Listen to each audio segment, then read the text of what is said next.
begin.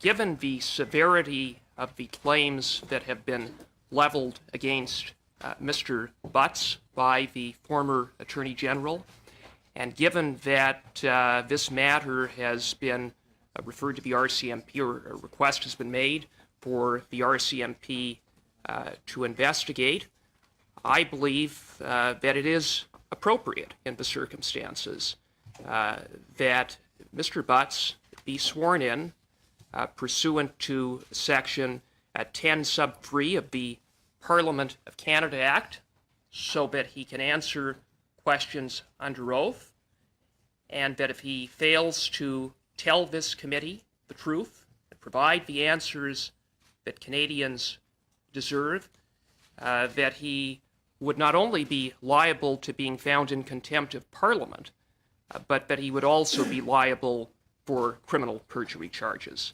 Now, I recognize that this is really in the hands of the Liberal majority on the committee, and I would implore my colleagues opposite to support this motion, do the right thing, and if Mr. Butts has really nothing to hide, then I think he'd be quite open to taking the oath.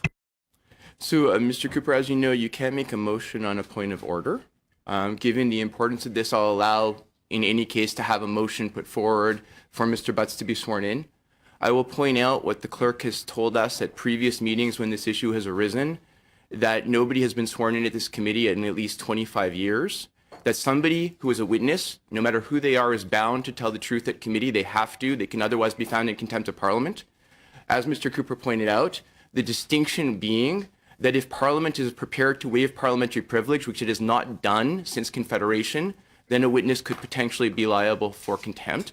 So since Mr. Cooper has previously made this motion, and I know we all want to get the witness's testimony, may I suggest we just move to a vote on the motion, Mr. Cooper? Yes, Mr. Chair. Perfect. So would you like a recorded vote, Mr. Barrett? Okay, so Mr. Clerk, will you do a recorded vote, please? And this is on Mr. Cooper's motion to swear the witness in. D'accord. Monsieur Boissonneau? No. Mr. Sassi? No. Mr. Fraser? No. Ms. Khalid? No. Mr. McKinnon? No. Mr. Barrett? Yes. Mr. Cooper? Yes. Ms. Raitt? Yes. Mr. Rankin? Yes. Yes pour 4, 4, et nays contre 5, 5. Merci, Monsieur le greffier, dont la proposition a été faite. Mr. Rankin? Yes, in a similar vein, I just had a couple of preliminaries. I think you've done this in other contexts, but I'd like to ask if you would remind all members the need to make sure the questions are relevant to the mandate that you've set out. That's number one. Number two, if the witness has a statement, a written statement like Ms. Wilson-Raybould did, I'd ask that it be distributed so we could study it. Thirdly, I'd ask that you allow this witness the same courtesy that you allowed Ms. Wilson-Raybould, namely to stay a little longer if there's a need to do so. Thank you, Mr. Rankin. Yes, so number one, the witness has kindly provided a written statement. It's being copied now, and it will be, I believe copies are now available in both English and French. It will be distributed to the committee members and the other members at the table.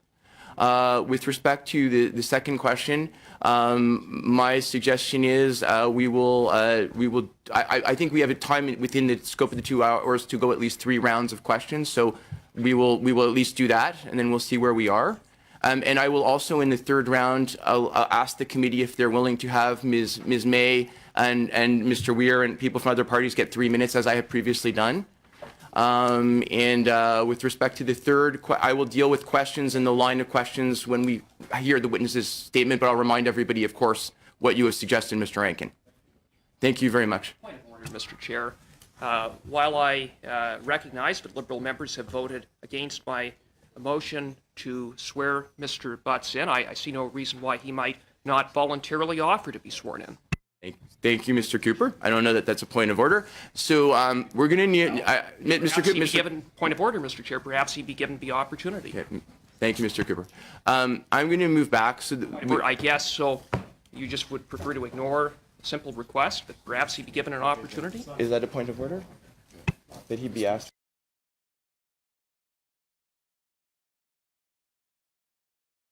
So as the clerk has advised, that is not a point of order. It's a decision for the committee. The committee has made the decision. It's not a decision for the witness.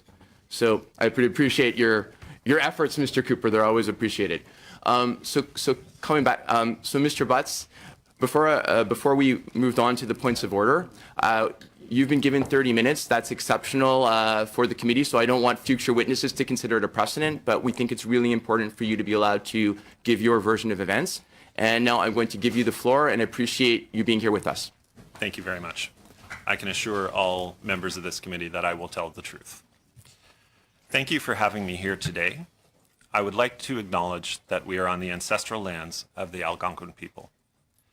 I am not here to quarrel with the former Attorney General or to say a single negative word about her personally. What I am here to do is to give evidence that what happened last fall is in fact very different from the version of events you heard last week.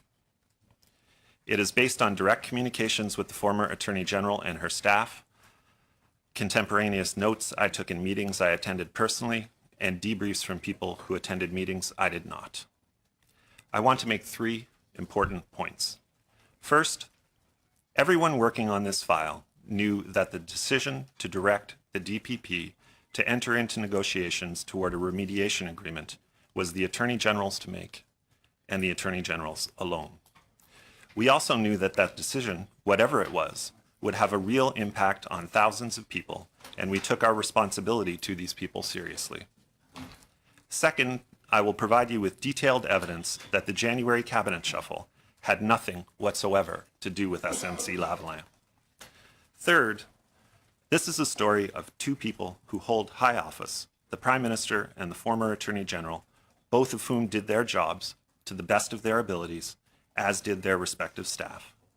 However, a breakdown in the trust that held the relationship together occurred, and as the point person in PMO for the Attorney General, I take responsibility for that breakdown. The Prime Minister gave and maintained clear direction to the PMO and PCO on this file. That direction was to make sure the thousands of people whose jobs were, and it bears repeating, are at risk, were at the forefront of our minds at all times.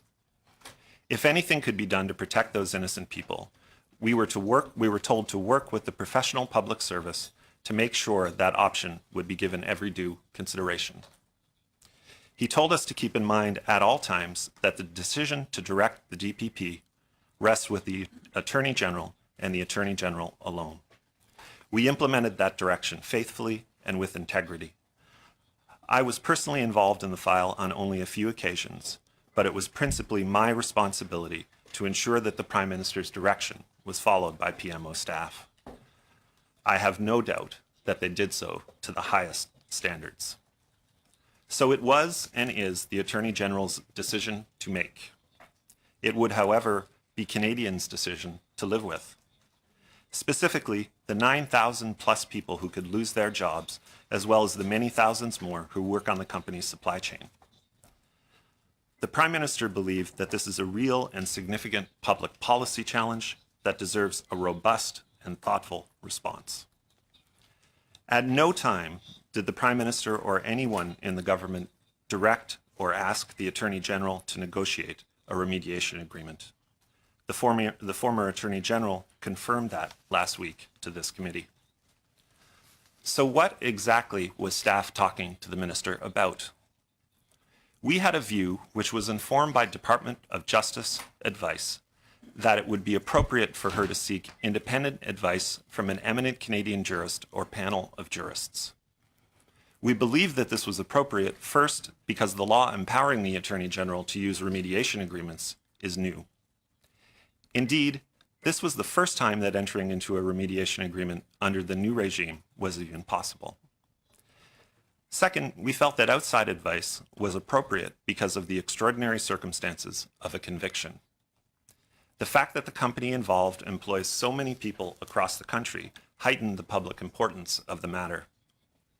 That was the entirety of our advice to the Attorney General, which we made clear she was free to accept or not. We also made clear that if the Attorney General accepted our proposal and took external advice, she was equally free to reject or accept that advice. It was not about second-guessing the decision. It was about ensuring that the Attorney General was making her decision with the absolute best evidence possible.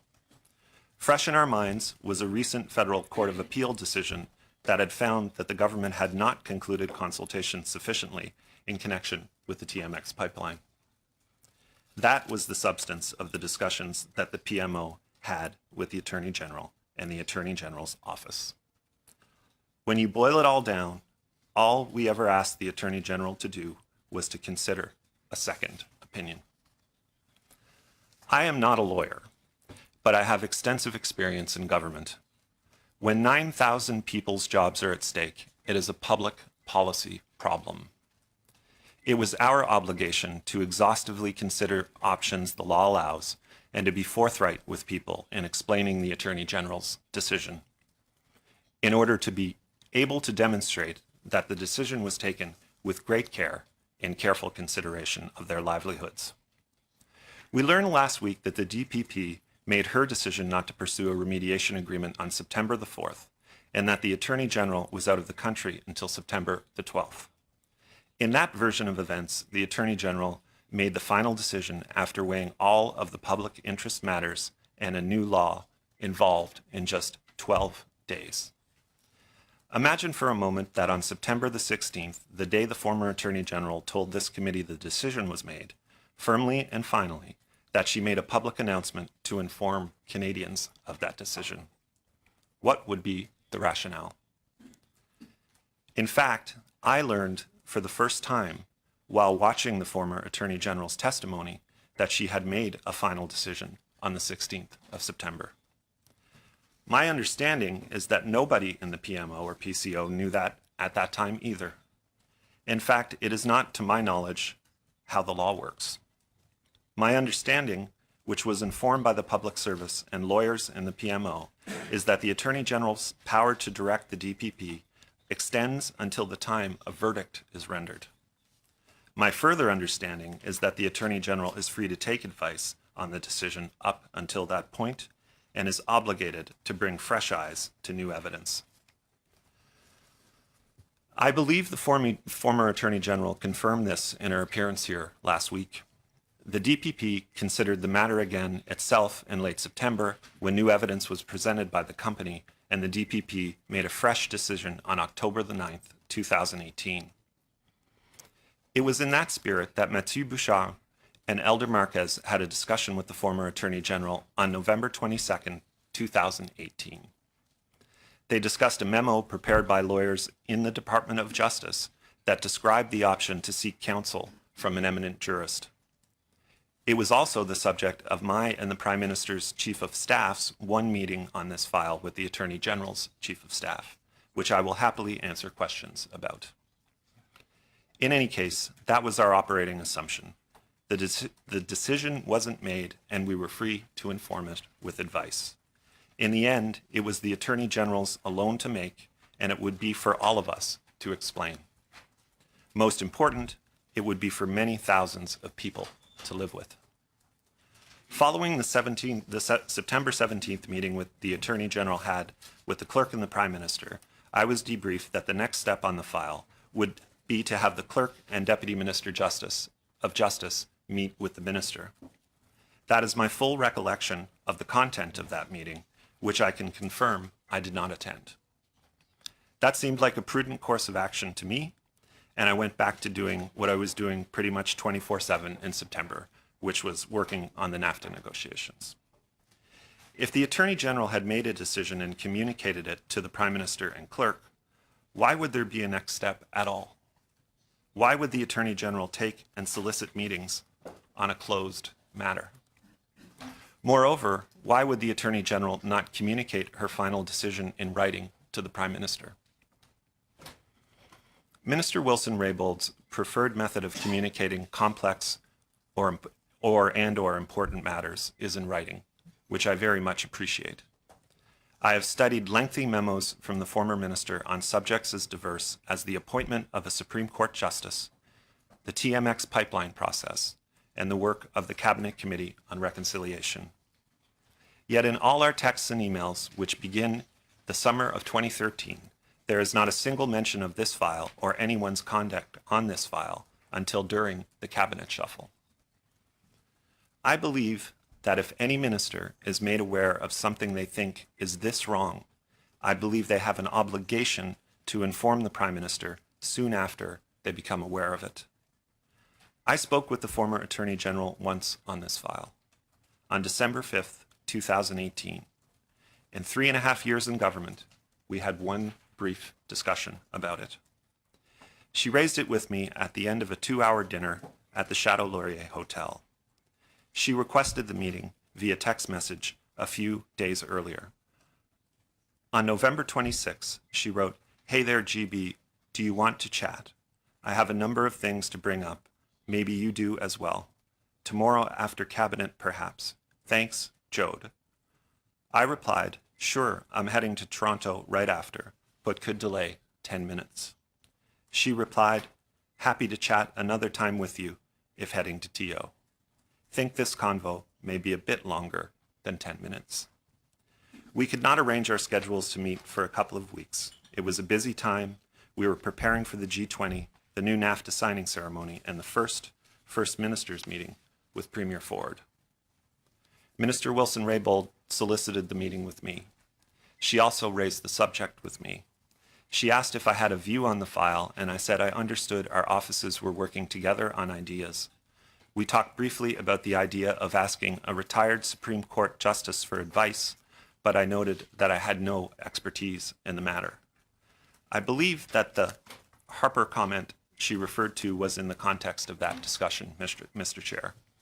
She said that what Elder and Mathieu were proposing had never been done before.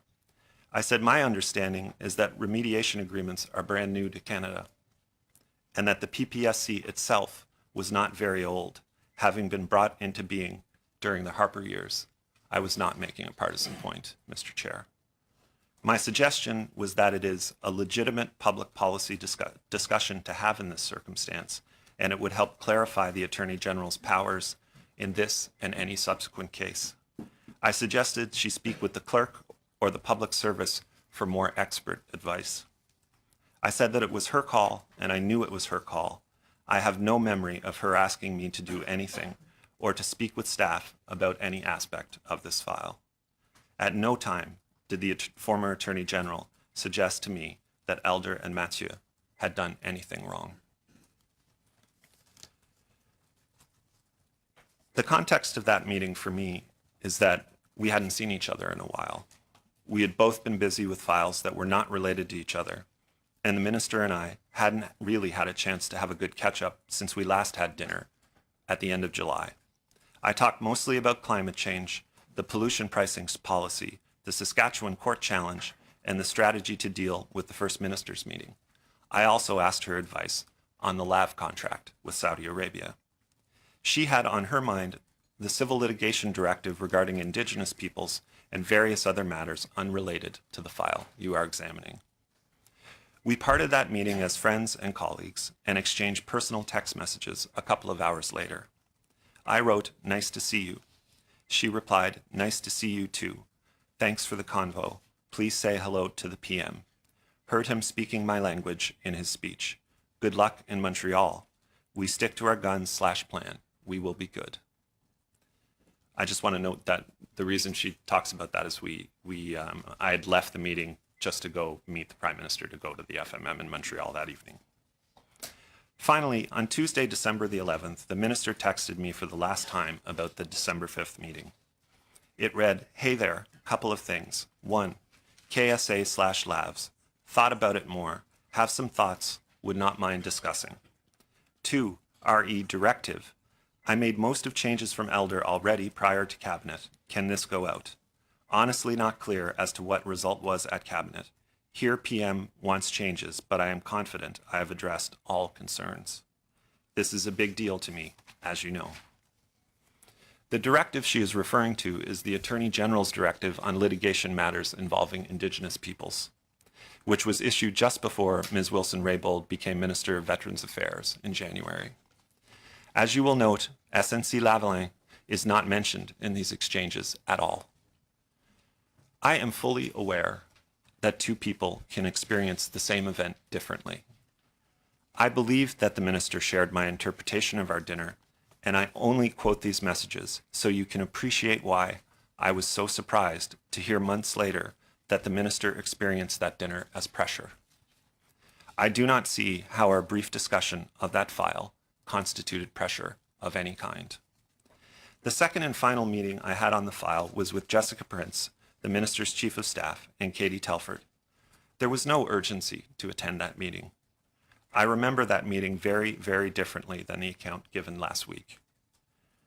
I remember Ms. Prince saying that the minister didn't want to consider quote-unquote political factors in the decision and was worried about the appearance of political interference. I said that it's the minister's decision, of course, but to my mind, 9,000 people are not a political issue. It was a very real public policy problem. Either way, she decided, I could not see how having someone like Beverly McLaughlin give the minister advice constituted political interference. Ms. Telford's comments were reported here last week out of context. Ms. Telford was simply saying what we say all the time when legal matters come up in the presence of lawyers, that we are not lawyers and cannot debate the law. On the op-ed point, she was simply saying that we would do our best to support the minister, whatever decision she chose to make. That's the sum total of my personal interactions with the Attorney General on this file. A brief conversation at the end of what I thought was a good dinner, and a meeting with her staff where I sought to understand her reticence to receive advice from an independent jurist. This, to me, begs the entire question of what exactly constitutes pressure. According to the former minister's testimony, 11 people made 20 points of contact with her or her office over a period of close to 4 months. 4 of these people never met with the Attorney General in person. In my case, the Attorney General solicited the meeting. That's 2 meetings and 2 phone calls per month for the minister and her office on an issue that could cost a minimum of 9,000 jobs. The minister confirmed last week that nobody ever asked her to make or not make the decision. You now know that the subject of those interactions was whether she would take independent, external advice on the matter. Mr. Chair, we did what those 9,000 people would have every right to expect of their Prime Minister. The Attorney General could have written or spoken to the Prime Minister at any time during this process to say attempts to contact her office on the meeting were improper and they should cease immediately. The minister could have told the people who raised it with her that they were close to or crossing a line. The minister could have texted or emailed me at any time. However, the PMO's interactions with the Attorney General's office were only called into question by the Attorney General at the time of the cabinet shuffle. I'd like now to turn to my role in providing advice for that shuffle. The January cabinet shuffle had absolutely nothing to do with SNC Lavalin. In fact, I spent at least as much time working to prevent the shuffle from happening as in preparing my advice for it. On December the 12th, Minister Bryson approached me and Ms. Telford to tell us he was not running again and that he would tell the Prime Minister later that day. The minister said he didn't have to leave cabinet right away, but that he was going to tell his constituents 2 or 3 days later. We did all we could to dissuade him to take Christmas to think about it and at least give the Prime Minister a chance to talk him out of it. It would trigger a cabinet shuffle, and the Prime Minister was happy with the team he had. I immediately sought help from the people who know Minister Bryson well to talk him out of it, at home in Nova Scotia and here in Ottawa. We spent the next couple of weeks trying to get him to stay. Not to give away political strategy in this forum, but my main political concern was our position in Nova Scotia. Mr. Casey had announced his retirement, and Mr. Fraser had told us he was thinking of not running again, but he had not yet announced. I knew that if the Prime Minister chose a minister from the class of 2015, Mr. Cuzner and Mr. Eiking could interpret that as a signal and perhaps not run again either. In short, in the span of a few months, we would go from holding all 11 seats in Nova Scotia with strong incumbents to having 5 of them open in the next election. Minister Bryson's departure would put us in a difficult position. Nobody is irreplaceable in government, but Minister Bryson was very important to our team. Neither the Prime Minister nor anyone around him wanted a cabinet shuffle to happen at all. Why is this all so important?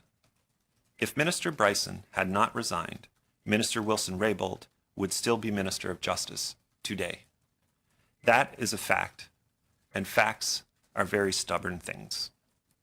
Cabinet selections are among the most difficult tasks for any First Minister.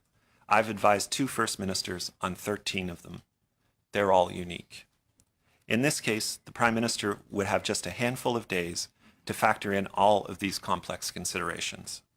And I can say to you with absolute certainty that SNC Lavalin was not one of them. The Prime Minister directed us to think about options over the holidays, just in case. He told us he wanted to move the fewest number of people possible. He said he had done his pre-election cabinet shuffle in the summer and wanted to minimize the disruption. He reminded us the Treasury Board is an important job that few people outside Ottawa understand, but that it was vital for the basic functions of government. So we came back after Christmas to the news that Minister Bryson would indeed resign. This left us 2 large challenges. We needed a Nova Scotia minister and a Treasury Board chair with ministerial experience. No Nova Scotian except Mr. Regan had been a minister before, and he is the Speaker of the House of Commons. All signs pointed to Minister Philpott moving to Treasury Board. She had been vice chair, so she had the experience to do the job. The Prime Minister agreed with this, but he was worried about the signal it would send to Indigenous people. This, to me, is the saddest part of this whole story. Indigenous people have been sent precisely the opposite message from the one the Prime Minister intended.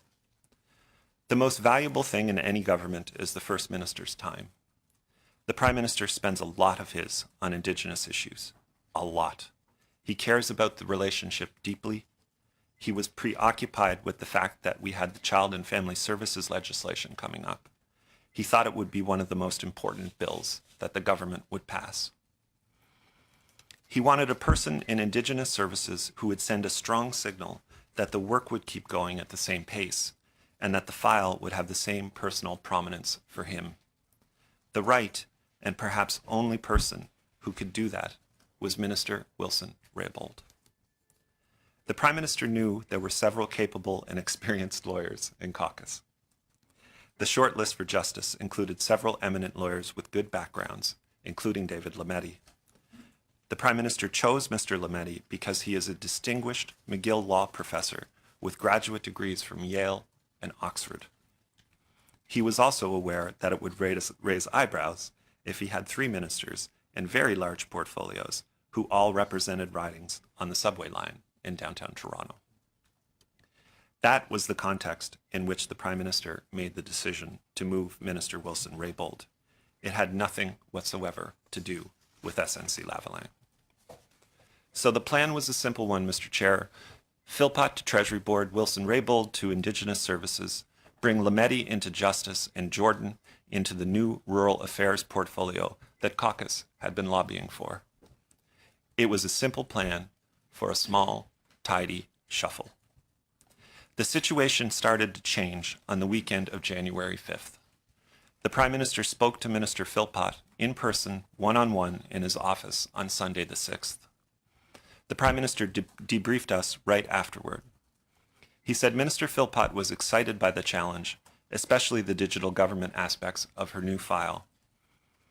She said Minister Wilson-Raybould was an excellent choice for Indigenous services, but worried she would see it as a demotion. Minister Philpott then told the Prime Minister that she worried that Minister Wilson-Raybould might wonder if her move were connected to the DPA issue. That was the first time I ever heard anyone suggest that this cabinet shuffle was in any way related to the SNC Lavalin file. The Prime Minister assured Minister Philpott that the shuffle had nothing to do with the file and asked her if she would help with the transition of her ministry to Minister Wilson-Raybould. She said that she would. After that meeting, I spoke to the Prime Minister privately. He was surprised by what Minister Philpott had said. I said to him that he had to factor into his thinking the possibility that the assertion she would she had made would be made publicly, however far-fetched it seemed. He replied that he knew that was not why he was moving her, and he would not change his mind. On January the 7th, 2019, the Prime Minister phoned the Minister of Justice and Attorney General to inform her that he was shuffling cabinet and that she would be part of that shuffle. I was present for the entire conversation, as was Ms. Telford. The following is from a contemporaneous note I took during the conversation. I also have the text messages Ms. Wilson-Raybould and I exchanged afterward, and I will summarize them. We would have many conversations in the following week, and I am at liberty under the terms of the Order in Council to discuss and answer questions about them. I will do so to the best of my abilities. The Prime Minister began the call by saying that Minister Bryson's sudden departure had put us in, quote, a tough spot. He said that he didn't want to shuffle cabinet, but that he needed our, quote, best players to move in order to, quote, pitch in. He said the Indigenous agenda was really important to him and to the country, as the Attorney General knew well. He said he didn't want to move Minister Philpott, but that she was the best qualified person to do Treasury Board because she had been Vice Chair. He then said that would leave a large hole at Indigenous Services, and he didn't want people to think he was relenting at all on the agenda. He said he knows how much she, quote, loves being Mojag, but that she was one of our top people, and moving her to Indigenous Services would, quote, show Canadians how seriously we take this. There was a long pause on the phone. Minister Wilson-Raybould said that she was, quote, a little bit shocked, unquote, because Mojag was, quote, her dream job. She said, IS is not my dream job. I'm not going to lie about that. The Prime Minister said, I know it is not your dream job, but it is core to this government's mission. Minister Wilson-Raybould said, quote, I feel I'm being shifted out of justice for other reasons. The Prime Minister replied that he was doing this shuffle because he had to, and because he thinks it's the best thing for the government and the country. He repeated that he wouldn't be doing it at all if it weren't for Minister Bryson's departure. He said, when you lose a team member, everyone else has to pitch in. The call concluded. Then Minister Wilson-Raybould did something I didn't expect. I had never seen anyone do it before in 13 shuffles over many years. The former Attorney General turned down a cabinet portfolio. She said she couldn't do it for the reason that she had spent her life opposed to the Indian Act and couldn't be in charge of programs administered under its authority. I want to say here, Mr. Chair, that I should have known that, and had we had more time to think of the cabinet shuffle, I probably would have realized it. I undertook to ask the Prime Minister to consider alternatives, but I also said I had never seen a minister turn down a ministry. The obvious question is, why did the Prime Minister not leave the minister in her old job if she turned down a new one? My advice was this: if you allow a minister to veto a cabinet shuffle by refusing to move, you soon won't be able to manage cabinet. Cabinet invitations are not the product of shared decision-making.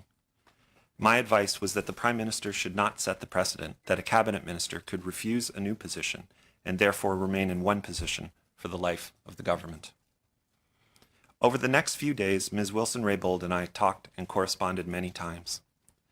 I knew from those exchanges that trust had broken down between our office and the minister. I was deeply concerned by what the minister was saying. I tried to counter her misapprehensions with repeated and, believe me, honest efforts. In the end, I was unable to do so. And here we are today. I am firmly convinced that nothing happened here beyond the normal operations of government. Highly trained legal staff and PMO work closely with PCO's legal team on all aspects of the file to make sure that the Shawcross Doctrine was adhered to. I've had some time on my hands for the first time in a long while.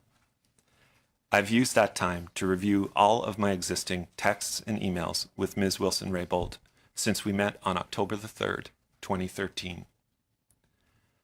There's a caricature in the press about what a relationship between PMO staff and a minister looks like. This, Mr. Chair, was not that. I came to trust Ms. Wilson-Raybould as a valued colleague and friend over the next 5.5 years. We had long, thoughtful, challenging discussions, both professional and personal. She and her husband, Tim, have had dinner at my house with my wife, Jody, and our children. To you, Chair, and to members of this committee, I want you to know this. I know it from long personal experience with the Prime Minister. If something improper had been happening, and that impropriety had been made known to him, the Prime Minister would have put a stop to it, even if the impropriety were his own. I deeply regret that the former minister's trust and faith in the many colleagues she served alongside for 3.5 years has eroded so much. And I take my fair share of responsibility for that state of affairs. But what is happening here is not fair to the people named in her statement. They are good, hardworking people of extraordinary talent and integrity. They care deeply about their country, and they and their families have sacrificed much so they can serve it. I suspect that, like me, they learned of the former Attorney General's specific allegations against them for the first time last week, while watching this committee's proceedings. It is the highest honor of my professional life to have worked with all of these people, and so many others on so many important matters for so many years. I bear Ms. Wilson-Raybould no malice or no animus, and I wish her and her husband Tim well in the future. Most of all, I hope that this sad episode can be resolved quickly so the people who still have the privilege of being temporary occupants of high public office can get on with their vital work. I want to thank the many, many friends who have reached out over the past few weeks. Your kindness is the stuff of life. I hope that what I have said today gives you the context and rationale for my resignation that I could not give you before now. It is one thing to be accused of something on the front page of the paper. It is another to be accused of it by a friend and a cabinet minister. One happens all the time. The other had never happened to me before. The Prime Minister and I have been close friends for almost 30 years. That is well known. If I stayed on, his actions or inactions toward me could have been used to accuse him of playing favorites, that he was choosing his best friend over a minister. I could not allow our friendship to be held against him, so resigning was the right and necessary thing to do for the office and for the Prime Minister. I appreciate the opportunity to put that on the record, Mr. Chair. I hope my testimony today will provide the necessary information to allow the people I have worked with on critical issues, from climate change to job creation to helping people escape poverty, to refocus their energies and efforts on their vital work. Thank you all for your patience today, and thank you all from all parties for your many years of dedicated public service. I look forward to your questions. Thank you very much, Mr. Butts, and thank you for your public service as well. So I'm going to just do what Mr. Rankin had suggested.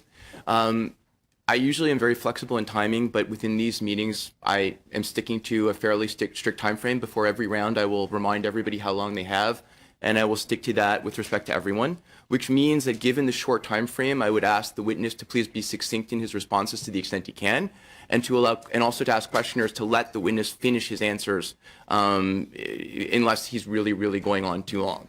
And I will jump in at that point. With respect to the subject matter, let's all try to remember that the subject matter is the SNC Lavalin issue. I will allow some latitude, but if I see that you're not getting to the point, then I'm going to remind you to get to the point. So hopefully that's fair with respect to what Mr. Rankin asked me to remind everyone. And then with respect to the rounds, Do I have unanimous agreement to go to 3 rounds as opposed to 2 for this witness? Yeah, perfect. And then in the third round, I will again ask everyone before the third round, and perhaps I will even do it now. Does everybody agree that at the end of the third round, Ms. May and Mr. Weir can ask a question for 3 minutes each at the end of the round? Excusez, vous n'avez pas vu. Et M. Plamondon aussi? Parfait. Donc, ce sera 9 minutes à la fin de la 3e ronde. Parfait. And does everybody now have copies of Mr. Butts' statement in English and French? Est-ce que tout le monde a la copie de... OK, parfait. Perfect. So we're going to start in the first round. Oh. So that's why I want to make sure before we start questions that everybody has it. Mr. Butts? Chair, I just want to point out that my statement is longer. The written statement is longer. I did my very best to shave it all down to meet the timeframes. So the written statement has additional detail in it. Perfect. Thank you. Thank you very much. Now, all members of the committee have copies? Yes. Perfect. So the first round, 6 minutes to the Conservatives, 6 to the Liberals, 6 to the NDP, 6 to the Liberals. We'll start with Ms. Raitt. Ms. Raitt, the floor is yours. Thank you, Mr. Chair. Thank you, Mr. Butts. Je sais que tous les Canadiens regardent attentivement le comité aujourd'hui. On va essayer de trouver les réponses pour vous. We are going to try to get some answers for everybody who is here today. Thank you for noting the fact that your testimony is actually shorter than your written, but you did have an addition in your oral testimony that isn't in this. And I want to take you to it right now. And it's at the very beginning when you were talking about this notion of a legal of opinion, where you said, we had a view from the Justice Department that it would be appropriate for the minister, the Attorney General, to seek independent advice. And I assume I'd like to know when you received that view from the Justice Department, because it's a pretty interesting comment that PMO would get a legal opinion from Justice. No, let me make sure I state that point clearly. The proposal was informed by a Justice Department memo, which I suspect you're going to want to talk to the Deputy Minister of Justice later about. Okay. That was where I believe it was an options memo, Ms. Raitt. Yeah, and Jody Wilson-Raybould mentioned that, but how did you get possession of it, Mr. Butts? I have no idea. Okay, and do you remember around what time you received it? No, Okay, is it possible that it was before September 17th that you received it? I don't think so, no. Okay. I remember it in the context, excuse me, sorry, Of course. I respect your question. Ms. Raitt, we've known each other a long time. Yeah. I believe it was in the context of the meeting of November 22nd, I think it was, between Elder Marquez and Mathieu Bouchard and Minister, I believe. But So just to clarify, there were 3 different types of legal opinions that your PMO staff were talking with Ms. Jody Wilson-Raybould about, according to her testimony, and they morphed from one type of opinion to another, starting in one kind of opinion in September, and then. But I'm not going to ask you about that. I'm going to ask you this: did anyone assist you with your testimony today? yes, I had legal counsel assist me and some friends who have nothing to do with the present government. You guys are used to this, I'm I not. know. So Did you discuss this with the Prime Minister? no, I did not. Have you had discussions with the Prime Minister since you tendered your resignation? He called me once to wish me well. I will say, Ms. Raitt, this is the longest I've gone in 30 years without talking to the Prime Minister. Fair enough. You mentioned texts and email addresses. Given what we're seeing in another proceeding with respect to the government and the use of personal cell phones, can you Right. tell me if the texts with the former minister were with a personal phone or one that was issued by the Government of Canada? These were with my PMO phone. These were with your PMO phone? Yeah. You already told us that you made contemporaneous notes detailing Yes. the conversations Yes. you had. Mr. Marquez and Mr. Bouchard were clearly on this file, for the most part, on point. Did you have many meetings with them? No, we looked through my calendar when I was preparing for, or I guess someone at the office looked through my calendar while I was preparing this testimony, and we could only find one meeting I had on this file internally. Right. So what I'm troubled about, Mr. Butts, is you put out the view today that you were just asking the minister to take an external opinion to determine whether or not something or other, I don't know what the opinion was on, that was being sought. It's interesting that you mentioned Beverly McLaughlin in your written testimony as a potential person Yeah. for external legal advice. And I want to be clear on that, Ms. Wright, because I don't want to put Ms. McLaughlin or anybody in the government in a difficult position. And in no way, that was meant in the context of the Jessica Prince meeting. I said it's someone like Beverly McLaughlin. I see. Yeah. Okay. Back to my original question, though. Mr. Bouchard and Mr. Marquez and yourself, according to Jody Wilson-Raybould's testimony, kept looking for a solution, not external advice. It would seem that you determined that there was a problem. Prime Minister determined there was a problem. You communicated with PMO that there was a solution that was needed. But you tell us today that you weren't looking for a solution or an action. You just wanted her to take another opinion. So who is right, Jody or you? I am not here to call anybody names, Ms. Raitt, but I really don't think I would have used that word. Okay. I really don't. I can't be 100% certain. And if there were any problem that I felt needed to be solved, it was to make sure that all due consideration was given into both options. That's all. And if I can add, and I think this is an important point because, you know, people have made a lot of insinuations, and I think they've been based on speculation. I don't have a strong opinion. I mean, honestly, I don't envy either the former or the current Attorney General on this call. I really don't. I don't have a strong view either way. Okay. Are you aware, Mr. Butts, that political considerations are not to be part of decision-making for the Attorney General? Absolutely. So why would the Prime Minister's office then condone several conversations, including the Prime Minister himself, bringing these elements into discussions with the Attorney General? Well, I think there's a gray area in what you think is a political consideration, but I think you're also alluding to conversations I wasn't part of. I certainly never made any comment of the sort. So the Prime Minister never told you, he mentioned... Thank you. The Prime Minister never told you that he had made a point that he was an MP in Quebec, and Mr. Marquez and Mr. Bouchard never told you, or Mr. Chin never told you that they told Ms. Wilson-Raybould it was about an election in Quebec, it was about winning votes in Quebec and concerns about votes in Quebec. No, they never mentioned that to you. No, honest to goodness, that's not true, Ms. Wright. And I... They never told you, nobody that they didn't say Nobody it. told me. Okay, fair enough. But can I just have a moment to answer this? And I think this is really important. I respect you a lot, Ms. Wright, and we've known each other a long time, not so well, but we're both from the same part of the country. And as is Ms. May, we could have a Terrorbish game if there were one more Cape Breton around this table. You know, we grew up around the same time, in the same place. And we know what it's like to see a company or a community collapse. Mm-hmm. And can you imagine if when we were kids and the coal mines closed or the steel mill closed, the best explanation someone could give us was that someone thought about it for 12 days in Ottawa. And that's what concerned us. That is absolutely what concerned us. We wanted to make sure it was the first time the law was ever being used, and we just wanted to make sure that every due consideration was given to both options. As a lawyer, I give due regard to the decision-making of the Attorney General. I do too. I absolutely do. Thanks. Thank you very much. I always like exchanges between Cape Bretoners. We'll now move to an Edmontonian, Mr. Boissonneau. Thanks, Mr. Chair. Mr. Butts, thank you for joining us today. We've heard from Canadians, and they can't help but draw a negative inference from your decision to step down as Principal Secretary. Mr. Butts, if you did nothing wrong, why did you resign? Well, I believe I covered that in my opening statement, Mr. Boissonneau, and I also covered it in my public statement. I think that I was put in the position where I had to ask my colleagues to fight another colleague over accusations a colleague was making. And I think that that put the Prime Minister in an impossible position, given the nature of our friendship.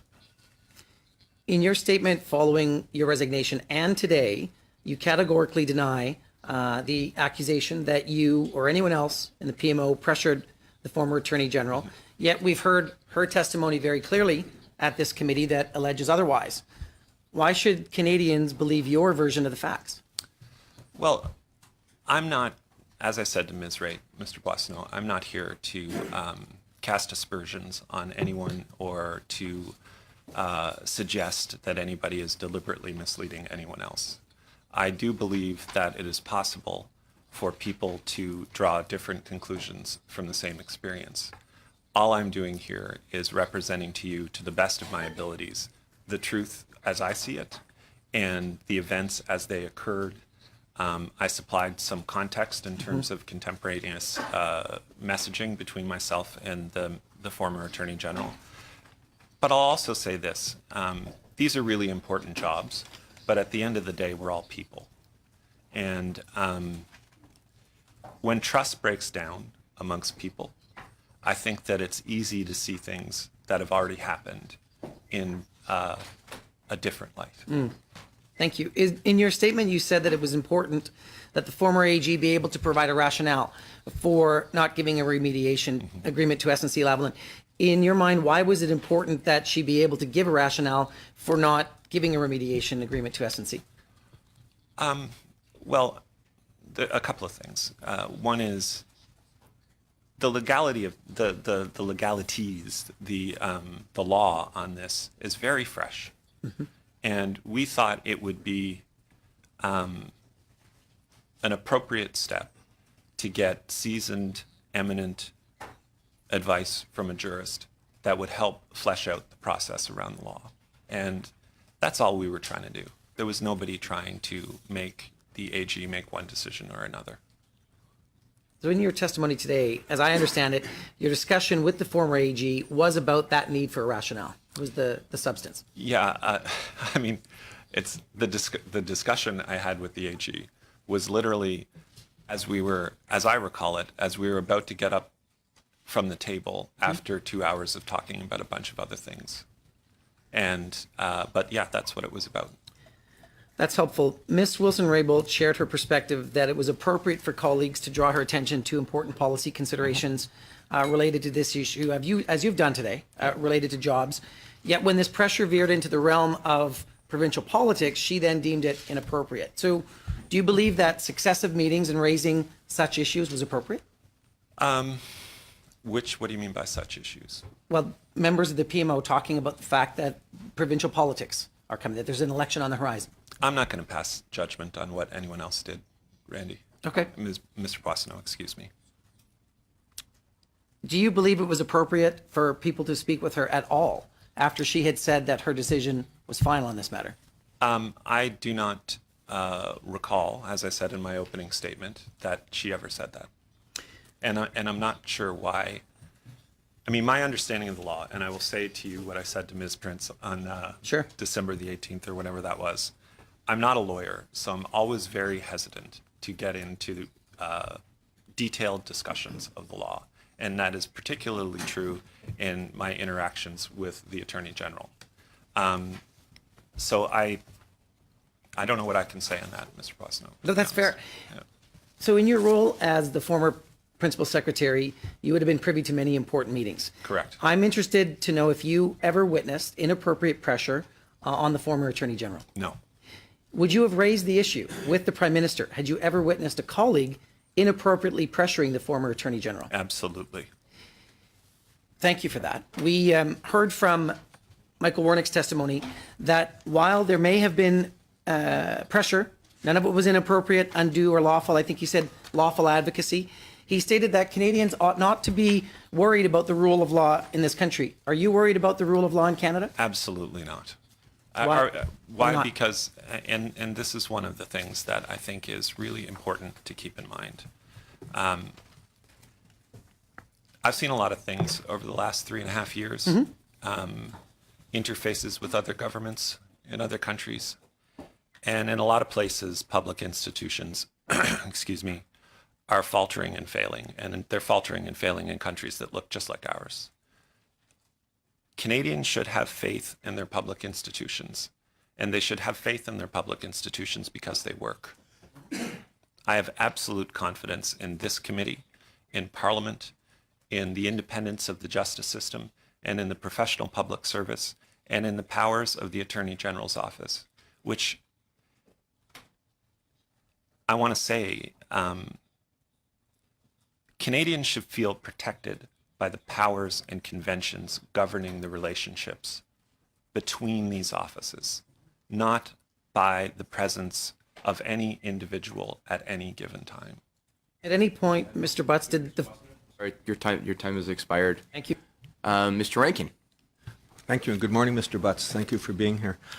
I'd like to read you from the letter of resignation by Ms. Philpott from 2 days ago and ask if you agree. She says, unfortunately, the evidence of efforts by politicians and or officials to pressure the former Attorney General to intervene in the criminal case involving SNC Lavalin and the evidence as to the content of those efforts have raised serious concerns for me.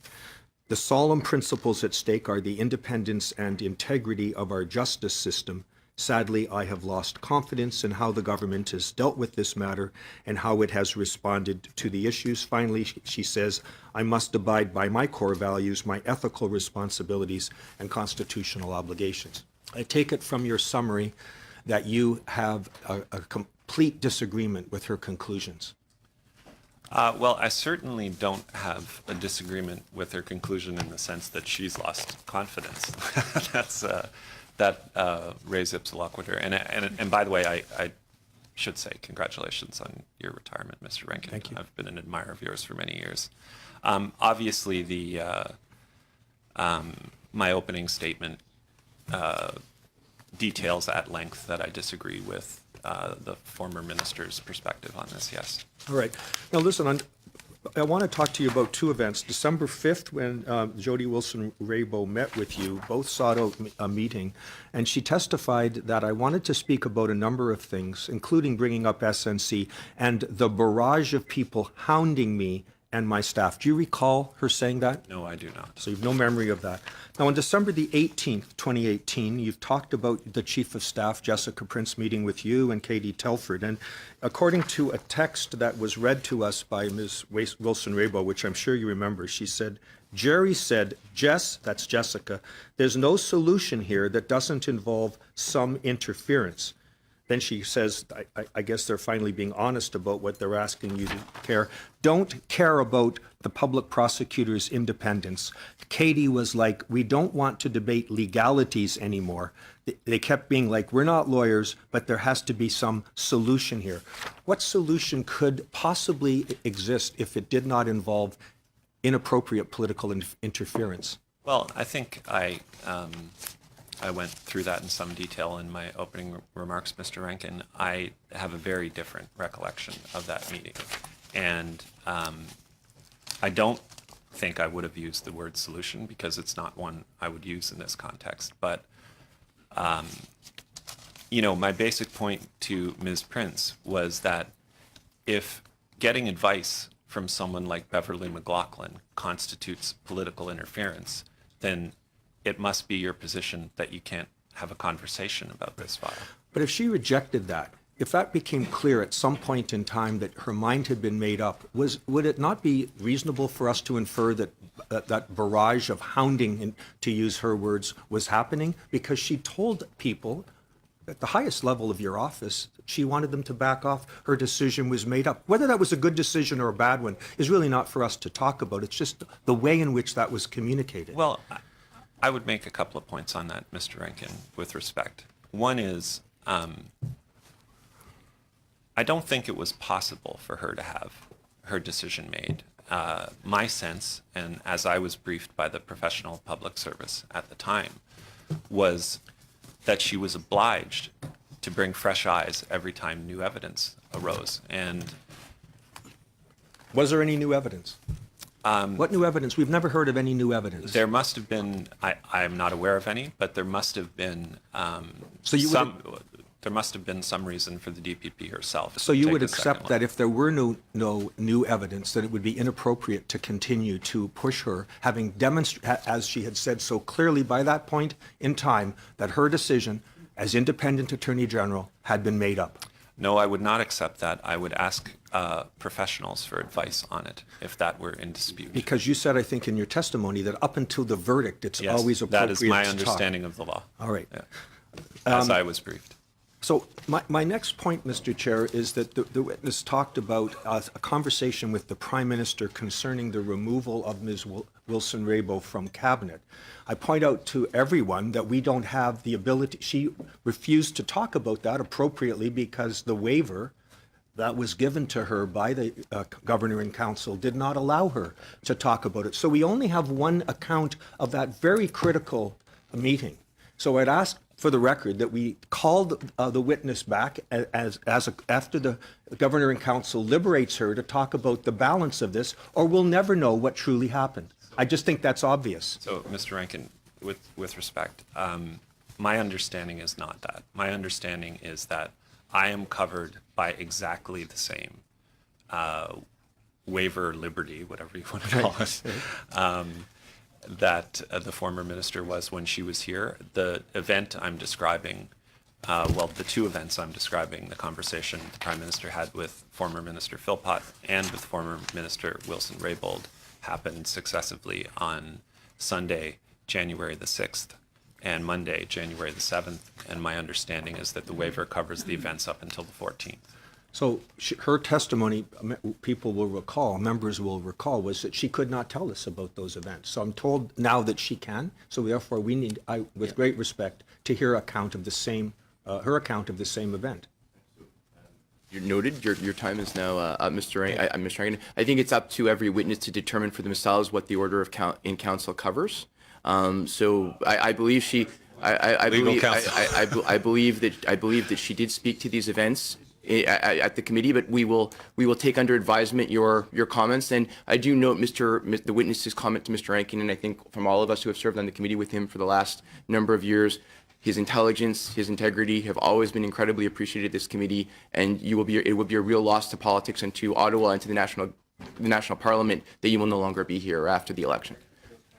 Thank you. We'll now go to Mr. Boissonnault again. Mr. Boissonnault. Thank you, Mr. Chair. Mr. Butts, ministers face a ton of political pressure. I think you alluded to that. Former Solicitor General Wayne Easter indicated, quote, that there's always pressure in government, and what one person sees as pressure, another may just see as a day's work, end quote. Minister Freeland has said, quote, I always feel that when there are difficult issues, that if it comes to it, I should go personally to the Prime Minister to discuss them. I really think it's my duty to do that, end quote. Are you aware of any instances in which the former Attorney General raised this issue of pressure with the Prime Minister? I am not, no. Are you aware that she availed herself of any of the opportunities that she could have had with the Prime Minister to raise this issue? I am not. At any point, did the former Attorney General ever raise the issue of pressure with you directly? No. So we've heard testimony from the former Attorney General that she felt pressure even after she asked or told us. I'm sorry, your time has stopped. There's something with interpretation going on right now. Est-ce que l'interprétation ne marche plus? OK, on va attendre jusqu'à le moment que l'interprétation va How many marcher. minutes am I at, Chair? You are at 51 seconds, Mr. Okay. Boissonnault. C'est repris. Est-ce que vous pourriez confirmer que c'est repris? Sorry, can you confirm that it's working now, Mr. Plamondon? C'est beau. OK, OK, I'm sorry, Mr. Boissonnault, back over to you. Thank you, Chair. So, Mr. Butts, we heard testimony from the former AG that she felt pressure even after she asked members of the PMO to stop. As per her own testimony, after the September 17th meeting, she agreed to take another meeting with the clerk and her deputy minister. Then on September 19th, she asked that SNC send in a letter. Also on that day, she sought out Minister Morneau on this issue, and her chief of staff on September 19th and October 26th invited conversations between the Prime Minister's office and herself. Why did your former office keep speaking to her after the former AG had indicated she'd made a decision? Well, as I outlined in some detail in my statement, I do not believe that we were aware that the AG had made a final decision at the time. So what were you trying to achieve then? Getting an external opinion or getting more information on the issue? I can only speak to the meetings that I was personally associated with or involved in, and in my case, I still don't quite get why getting transparent advice from a Supreme Court justice on this matter is controversial at all. Okay, so constituents and Canadians are curious about how many meetings actually take place on a big government file, and you mentioned a file that's important to me. So on a matter related to 15,000 jobs in Alberta and the West, right. Billions of dollars of economic development, the idea to buy the TMX pipeline would have been a new idea, and that would have prompted a number of meetings between the Prime Minister's office and the Ministry of Finance. So how many meetings, ballpark, would the PMO have had with the Finance Minister's office over the purchase of the TMX pipeline? I feel like we had at least that many meetings with the affected Premier's office. So what, So 5 we- meetings, 50 meetings, 30 meetings? How many meetings in the first couple of weeks on TMX? On the TMX acquisition, I would say, I wouldn't want to venture a guess, Ballpark. but it probably 100. So is that normal for a file that's this big? A file that big, for sure. Okay, so affecting thousands of jobs. NAFTA would be a week in NAFTA. Fair enough. Okay, well, that's helpful. Now, I know that the AG has a different standard when it comes to pressure. So, Mr. Butts, on a matter of great importance that affects thousands of people, on which the AG must make a decision, in your experience, what's the typical number of meetings that a PMO would have with an AG or their team? Well, I think, and I say this with great appreciation of everybody involved. Yep. We're talking about people who had long-standing personal and professional relationships, and I seek to disparage none of them because I think it's hard enough to get people to contribute to public life in this country, and everybody involved has made great contributions. This was a novel law. It was the first time it had ever been used. So we thought the bare minimum we needed to do in order to look people in the eye who stood to lose their jobs was to make sure we had a good reason and to build process around that. And it's absolutely bare minimum to get the best advice you can when a decision affects that many people. And there's not much more to this than that, in my view, Mr. Along President. that line, then, you take a look at a file like TMX, you take a look at this issue, you take a look at even the Supreme Court reference that Right. you alluded to. So why only 10 meetings over 4 months on an issue this important? I honestly, I don't know. Okay. Was there a coordinated effort within the PMO to try to get the former AG to change her mind on the SNC file? No. And you can 100%. How do we 100% no? How can we believe that statement? Well, one would expect that if such an effort existed, then I would have been aware of it, and I was not. And I know the people involved very well. Mathieu Bouchard and Elder Marquez are incredibly accomplished lawyers of sterling reputations. And it is inconceivable to me that they would engage in this sort of behavior. I appreciate that. Final question. We've heard testimony and read in media articles that implies there was something inappropriate about raising provincial elections. I know there's one coming up in Alberta, for example. So in your experience, in the context of intergovernmental affairs, how are electoral considerations addressed on such big government issues? Well, let me give you an example that is contemporaneous with the events you're describing. It was becoming really clear as we approached the end of the NAFTA negotiations that whatever settlement we came to on dairy policy was going to have a really large, Of course. impact on the Quebec election. That did not stop us from signing NAFTA. Thank you. So that concludes the first round. On va passer au deuxième round des questions. In the second round, we have 6 minutes to the Liberals, 6 minutes to the Conservatives, 6 minutes to the Liberals, 5 minutes to the Conservatives, 3 minutes to the NDP. We're going to start with Mr. Fraser. Thank you very much, Mr. Chair. Mr. Butts, thank you so much for being here. It's good to see you. I want to say thank you as well for your public service. And I know you commented on others who serve the Canadian government so well. But I think your long career of public service should be duly noted as well. And I want to thank you on behalf of all of us here. I'm wondering if you would be interested in tabling some of the text messages that you referred to in your statement. So my understanding, and I worked with counsel on all of getting access to all of the documents I needed for this presentation and this conversation. My understanding is that is not my decision to make any longer. Okay.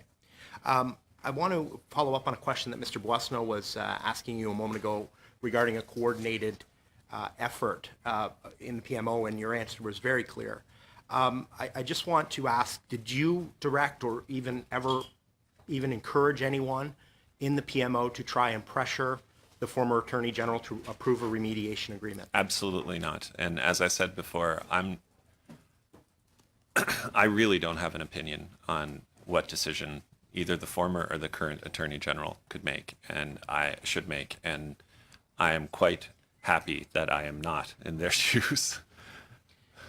And as well, like, to your knowledge, in the close working relationship you had with the Prime Minister, did the Prime Minister ever direct or encourage anyone in the Prime Minister's office to try to pressure the former Attorney General to approve a remediation agreement or anything else with the former Attorney General? Absolutely not. I want to turn for a moment to the couple of meetings that you mentioned in your statement. First one on December 5th, when you had dinner with the former Attorney General at the Chateau Laurier. You had said that, I think November 26th was the date that she had texted you and said that she would like to have a conversation with you, and it was going to take longer than 10 minutes, and then later it got coordinated to be a dinner at the Chateau Laurier.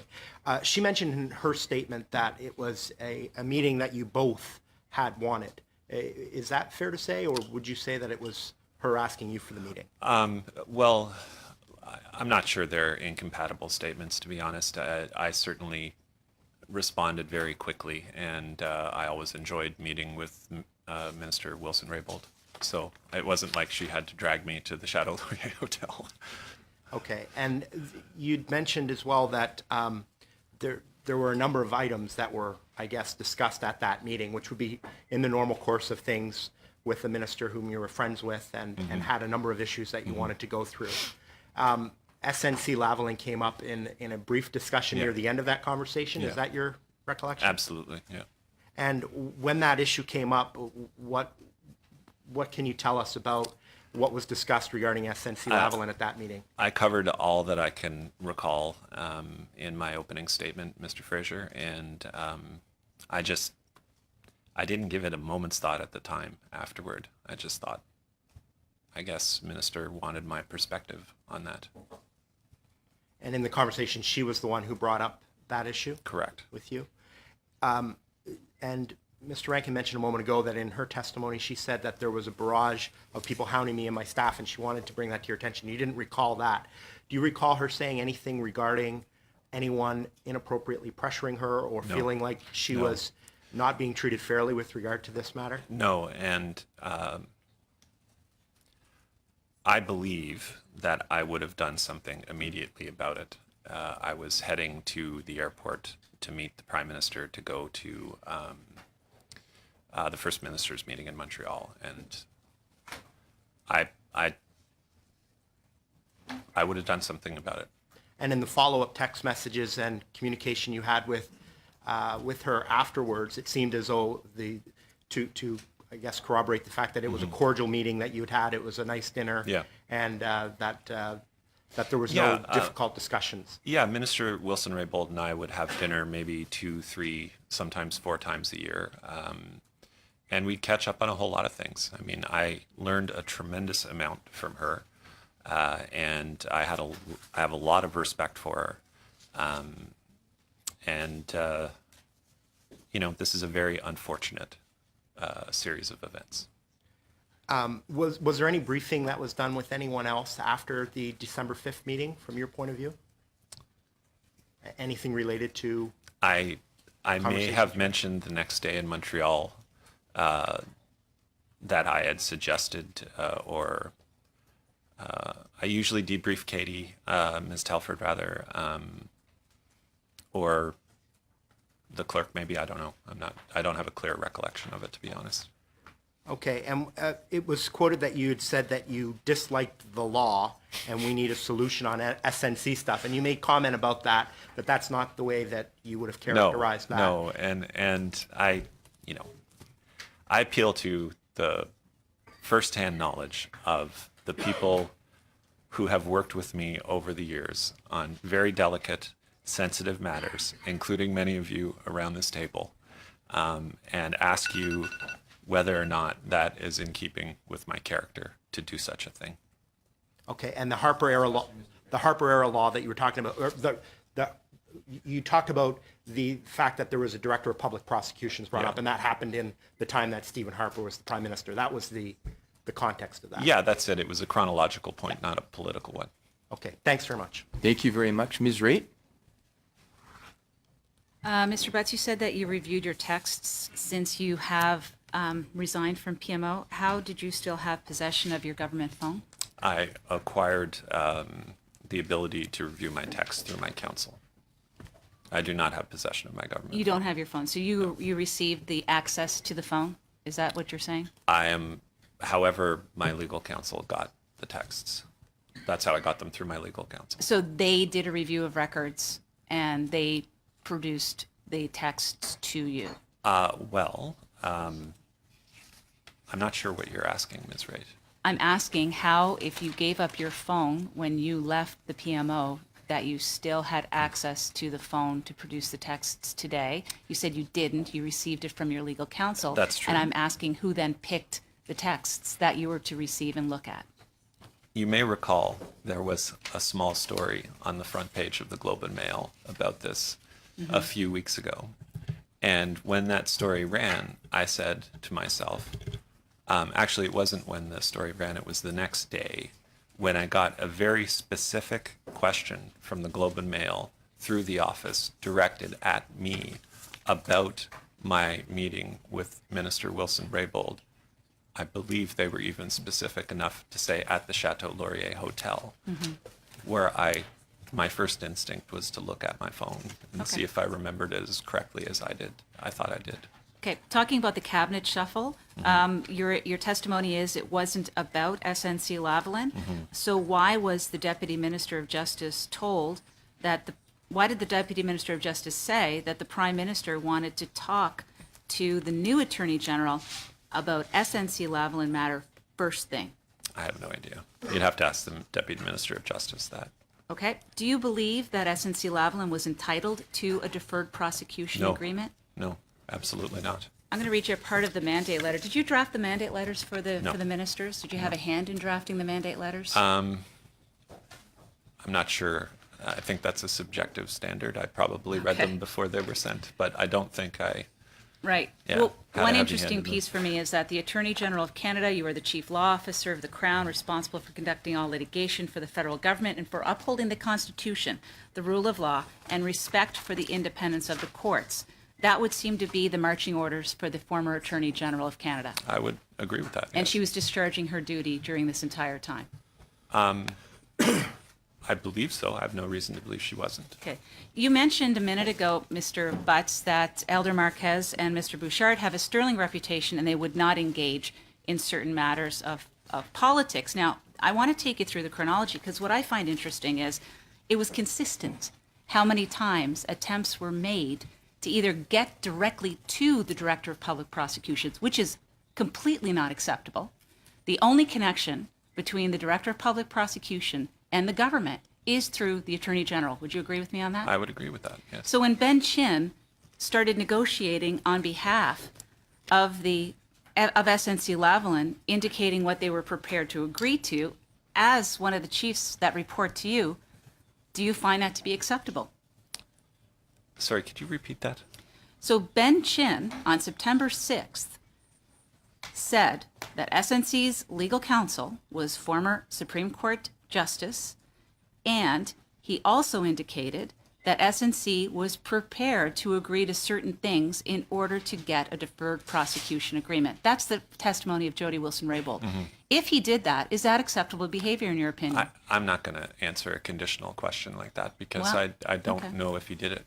So Mr. Bouchard and Mr. Marquez said on September 16th. But can I say something in response I have to a your whole first? list of these guys, so you can say. I can imagine you do. Okay. But about this idea that someone tried to directly interfere with the DPP, on February the 12th, my understanding, when making a public comment on another matter, which is the one I think you were alluding to earlier, which we should not discuss here,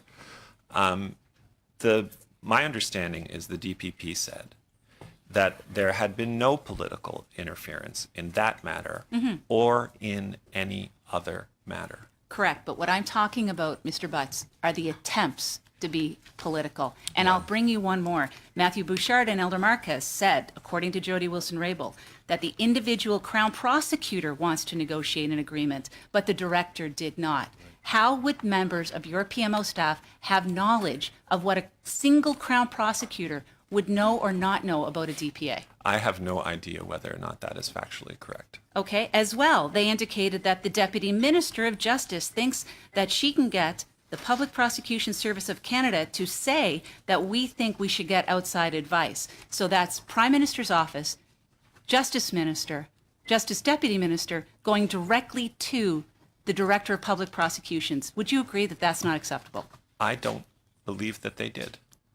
You don't believe that? That they went so you don't directly believe the to- testimony of Jody Wilson? That is not what I'm saying.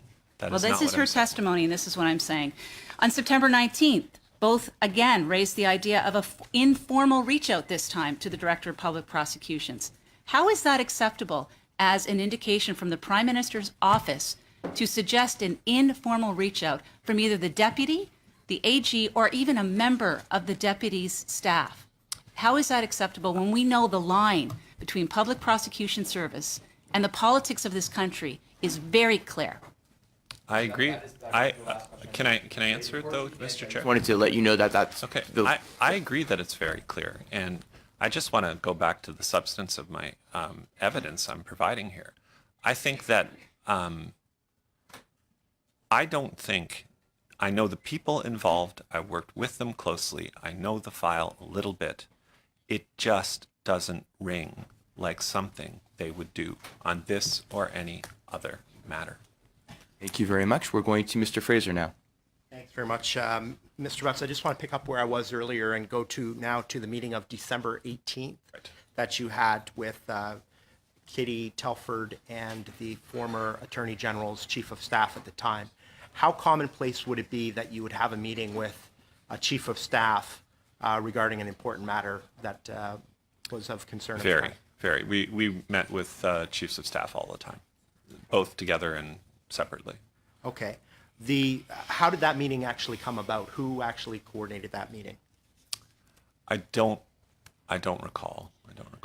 I mean, it was, as you say, my answer to your first question, Mr. Fraser, is that it was very commonplace for such meetings to happen. It wouldn't have been unusual. In particular, at that time of year, Ms. Telford and I tried to meet with chiefs of staff at the end of sessions to check in and see how things were going, that kind of thing. Okay. In her testimony, the former Attorney General had indicated that she had received a text message from her Chief of Staff shortly after the meeting indicating that the meeting was, that she was urgently summoned to the meeting. Does that sound like a fair characterization of your meeting? I can't think of a single instance in which Ms. Telford and I urgently summoned anyone. But as I said about my dinner with Ms. Wilson-Raybould, people can come away with from the same experience with different impressions. So I have said many times, as I'm sure you've heard me say in caucus at points, Mr. Fraser, that the longer we are all in these jobs, the more people see us as these jobs and not as people. And I think that carries with it a responsibility to be conscious of power dynamics between people. And I like to think, and nobody's perfect, but I like to think that Ms. Telford and I were very conscious of that. Would you say it's fair to characterize that the main tenor of that meeting on December 18th was in order to discuss retaining external counsel to give an opinion about the correctness of a DPA? I believe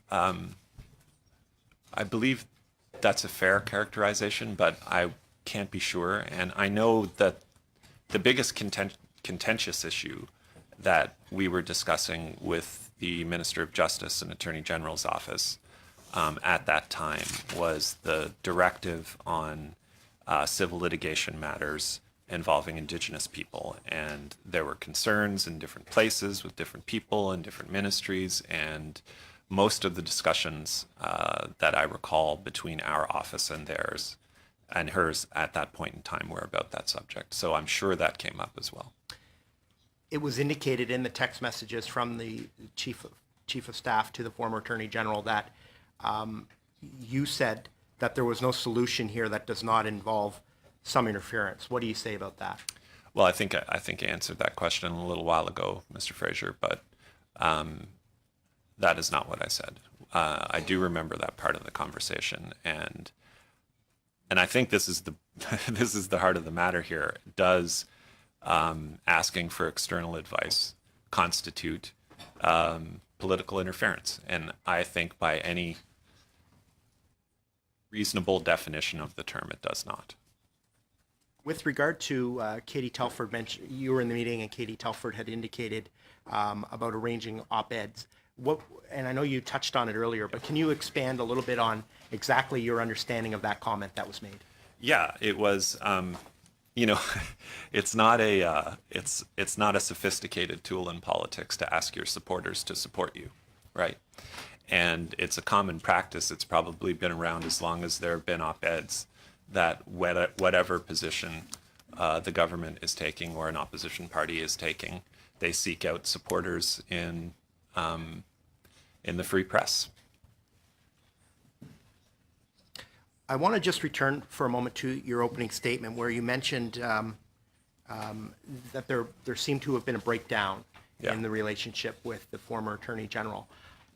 Can you explain how you arrived at that conclusion and when that happened?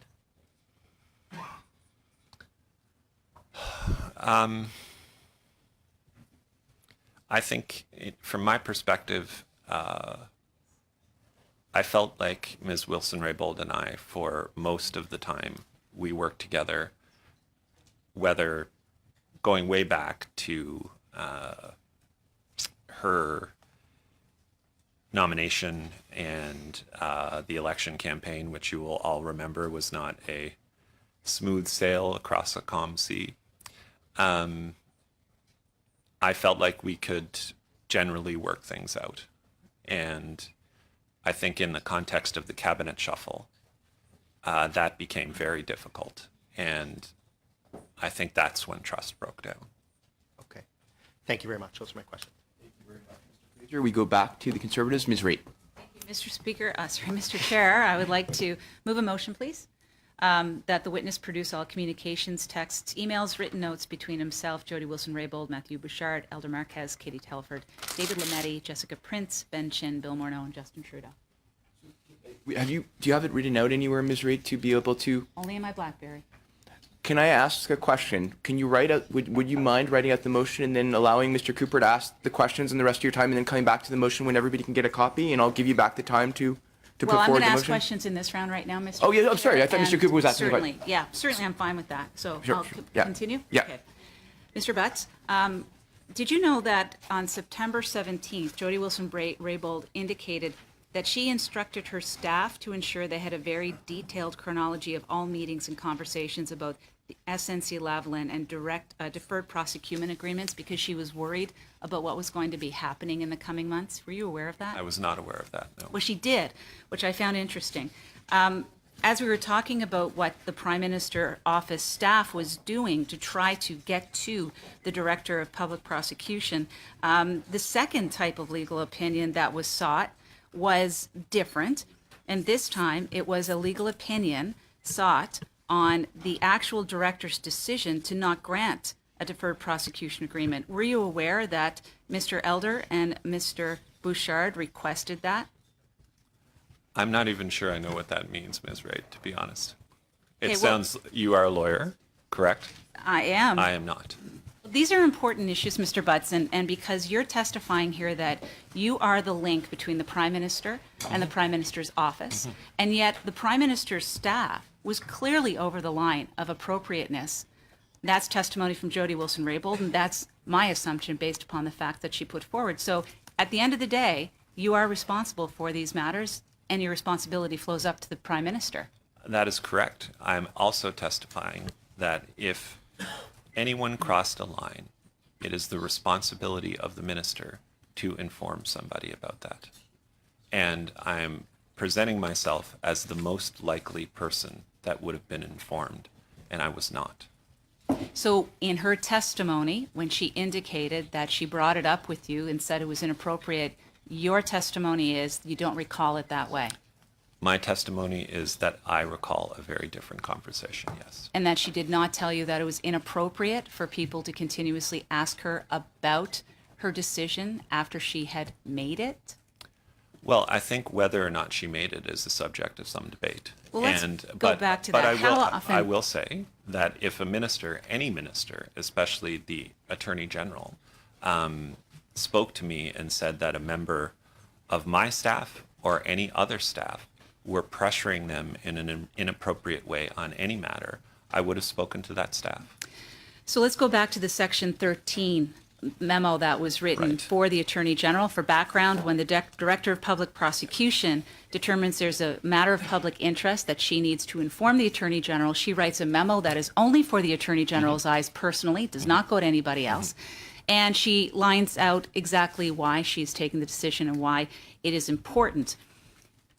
How often did you receive in the Prime Minister's office written instruction from the Attorney General on what she had did or did not do on a Section or Article 13 request from the Director of Public Prosecutions? I'm not aware of any. Never. So But why would you testify that you thought that she should have provided written commentary or written I notice to didn't the say Prime she should Minister's have. office? I didn't say she should have provided written commentary on. I think you did in your testimony, a Mr. Section 13 Butts. order. I did not. What I said was that if she had made her mind up on a matter, she did not have to disclose the content of the order. She could have simply informed us that her mind was made up and that any attempt to open the subject with her was inappropriate. And I think that a fair evaluation of the events of the fall suggests that that was not the case, that further meetings were welcomed and solicited, and advice was also welcome. So your testimony is that on the occasion that the Director of Public Prosecution sends a note to the Attorney General indicating a matter of public interest, that the Attorney General has the obligation to inform the Prime Minister's office of a decision she took, because that's exactly what you just told us. No, that's not exactly what I just told you. What I told you was that if her mind were made up on the matter, she need not disclose anything about the content of the order. And my understanding is that that would be inappropriate if she did. But if there were ongoing discussions, which she is welcoming, the minister is welcoming, and in some cases soliciting, that it is inconsistent with the supposition that her mind is made up, and it is also inconsistent with our understanding of the law and the way we were briefed on how the law operates, because no verdict had been rendered in the case, and it was possible that new information could come to light. And in fact, not only was it possible, it happened in the case in this case, when the DPP rendered a fresh judgment on October the 9th.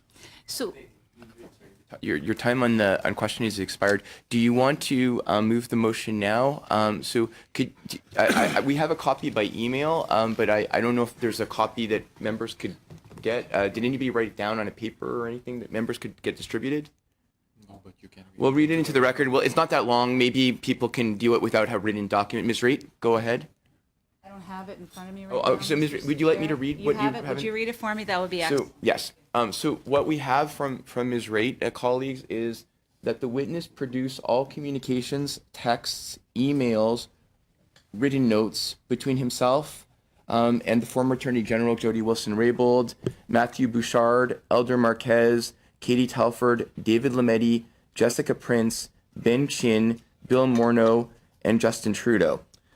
Is that correct, Ms. Raitt, as to be your motion? I'm going to take your word on it. Yes, it sounds right. It's all the players. So Yes. may I just make a comment as chair?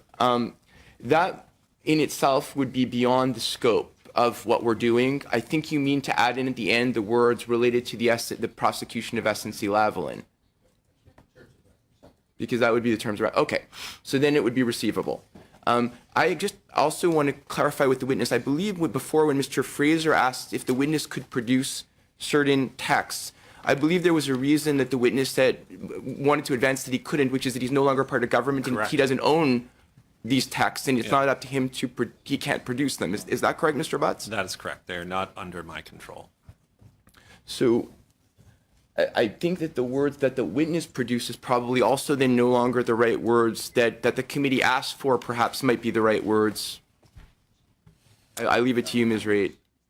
Well, the witness is indicating that he can't produce them on his own, but his counsel can certainly ask for it if he wants to. But if you think it's more, look, we want to get to a result at the end of this, and the result is we'd like to have copies of those items since the witness came forward and indicated he had these items. It would be very helpful to see these items. So if I'm in your hands, if you think it's easier for us to go ahead and ask for it in a different way than through the witness, then that would be fine. Let me check with the clerk. Yep. Just can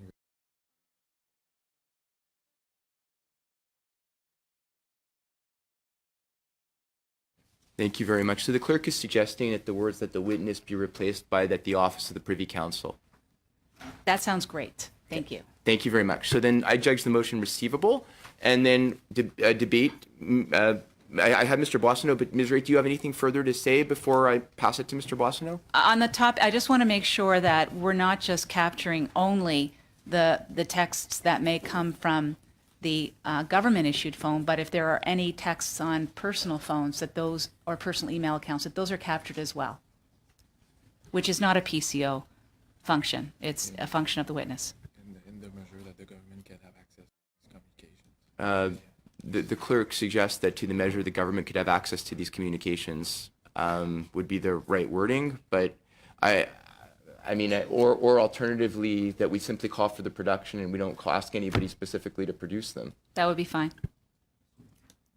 I think we all understand the concept, and we'll get to the right words in the event that concept is accepted. I think that's basic there. That we're asking that the motion is to ask for the production of these text, emails, communications related to SNC Lavalin between the people mentioned, regardless of whether the device was government or personal. Yes, thank you. Thank you. Sorry, so Ms. Wright, did you wish to speak to your motion, or do you want me to pass it to the next person? We can pass to the next person. I think it's evident and clear why we'd like to have paper copies of what's been disclosed. Thank you very much. Mr. Boissonneau. Mr. Chair, I think we, Can I say one thing to Ms. Wright, which may be helpful, Mr. Chair? Of course, Mr. Butts. What I can tell you is that all of the information that I have at my disposal about that involve direct correspondence with the former minister about that December 5th meeting, I read entirely into the record. There's not something that I have not. Actually, that's not true. There is one thing, and it's a small personal thing, and it is that Ms. Wilson-Raybould was going to meet someone after our dinner, and she disclosed that to me, and I'm not sure it's appropriate for me to do that, to say. Okay, but Perfect. the entirety of the text that I have about the December 5th meeting with Minister Wilson-Raybould are quoted in my long statement. Thank you. Thank you. So back to Mr. Boissonneau on the motion. so Mr. Chair, based on what Mr. Butts has just said, and based on where we ended up in the testimony with Ms. Raybould, I will be voting against Ms. Wright's motion. Mr. Butts has indicated that he has read the text into the record, and I think that is appropriate for the purposes of this study. Okay. Further discussion? I'll just request a recording. Certainly, Mr. Barrett. So is there any other, but before we do that, I just want to make sure that there's nobody else that has their hand up. I just want to say something. So the intent and purpose of ensuring that we capture any texts, emails between the witness and the Prime Minister's office staff is because I'm going through right now a chronology where two members of the PMO, according to Jody Wilson-Raybould, were very inappropriate in the way in which they approached her office as the Attorney General. And the witness has indicated that he has no knowledge of it, but that he believes in their sterling reputation, that they would not engage. He is their boss. I would like to see whether or not there are any texts associated with them reporting to him or him giving them direction. I think that is an absolutely reasonable request to be made. Thank you very much, Ms. Wright. Any other intervention? Not seeing any. Mr. Barrett has requested a recorded vote. Mr. Barrett? Sorry, Mr. Barrett. Mr. Clerk? If I may Yep. I request you to clarify with the committee there is an invitation today? It's in. This motion is in order, I believe, for production. It is not an invitation to produce, right? And Ms. Wright, I'll look to you, but I believe that what you intend is that these be produced. Okay. So just, yeah. So everybody understands this would be in order to produce these various documents between the individuals listed related to the SNC Lavalin prosecution. Again, and Mr. Baird has requested a recorded vote. I'm going to the clerk. Merci, Monsieur le Président. Alors, Monsieur Boissonneau? No. Mr. Essasi? No. Mr. Fraser? No. Ms. Khalid? No. Mr. McKinnon? No. Mr. Barrett? Yes. Mr. Cooper? Yes. Ms. Wright? Yes. And Mr. Rankin? Yes. In favor 4, en défaveur 5. Okay, donc la proposition a été faite. But now we go to Mr. Rankin. Your time is now up. You have 3 minutes on this round, sir. I'd like to ask Mr. Angus to ask questions. I'm on sorry, our behalf. Mr. Angus. Mr. Angus, the floor is yours, sir. Chair, the question that's been put forward to us by the evidence of Ms. Wilson-Raybould is a concerted campaign of interference in the independence of the Public Prosecution Service by your office. That's the question before us. So her testimony provides us a picture. We have Mr. Marquez and Mr. Bouchard wanting an informal reach out to the prosecutor to go around her. She said that that would be political interference. Ben Chin says it's about the Quebec election, which would be a completely inappropriate thing for someone from your office to say. Bill Morneau, after being lobbied, pushed her and she told him to back off. The clerk of the Privy Council had numerous conversations, one of which she said she was threatened 3 times, including where he said, you don't want to be on the wrong side of this Prime Minister. The Prime Minister said, according to her testimony, that he wanted action because he was the MP for Papineau. Katie Telford, according to Ms. Wilson-Raybould, said she wasn't interested in legalities, and she has you on the record as saying, I don't like the law, it's a Harper law, and then further, that we don't get through this without intervention. So how do you then tell us this was he said, she said, and not a concerted campaign that you were involved in to intervene and override the decisions being taken by the Attorney General of Canada? Well, excuse me, I think I detailed the reasons why I don't think that was the case. I was present in the office for that time period described, and absolutely no effort to intervene in the independence of the justice system. But you said to Jess Prince that we don't get through this without interference. No, I did not say that, and I So explained are it. you saying then that Ms. Wilson-Raybould testified? She was very believable to Canadians. You did not agree to go under oath. So the question is she wrong? Did she make that up? I think I explained at length, Mr. Angus, what I think happened. No, but I'm not getting an answer here.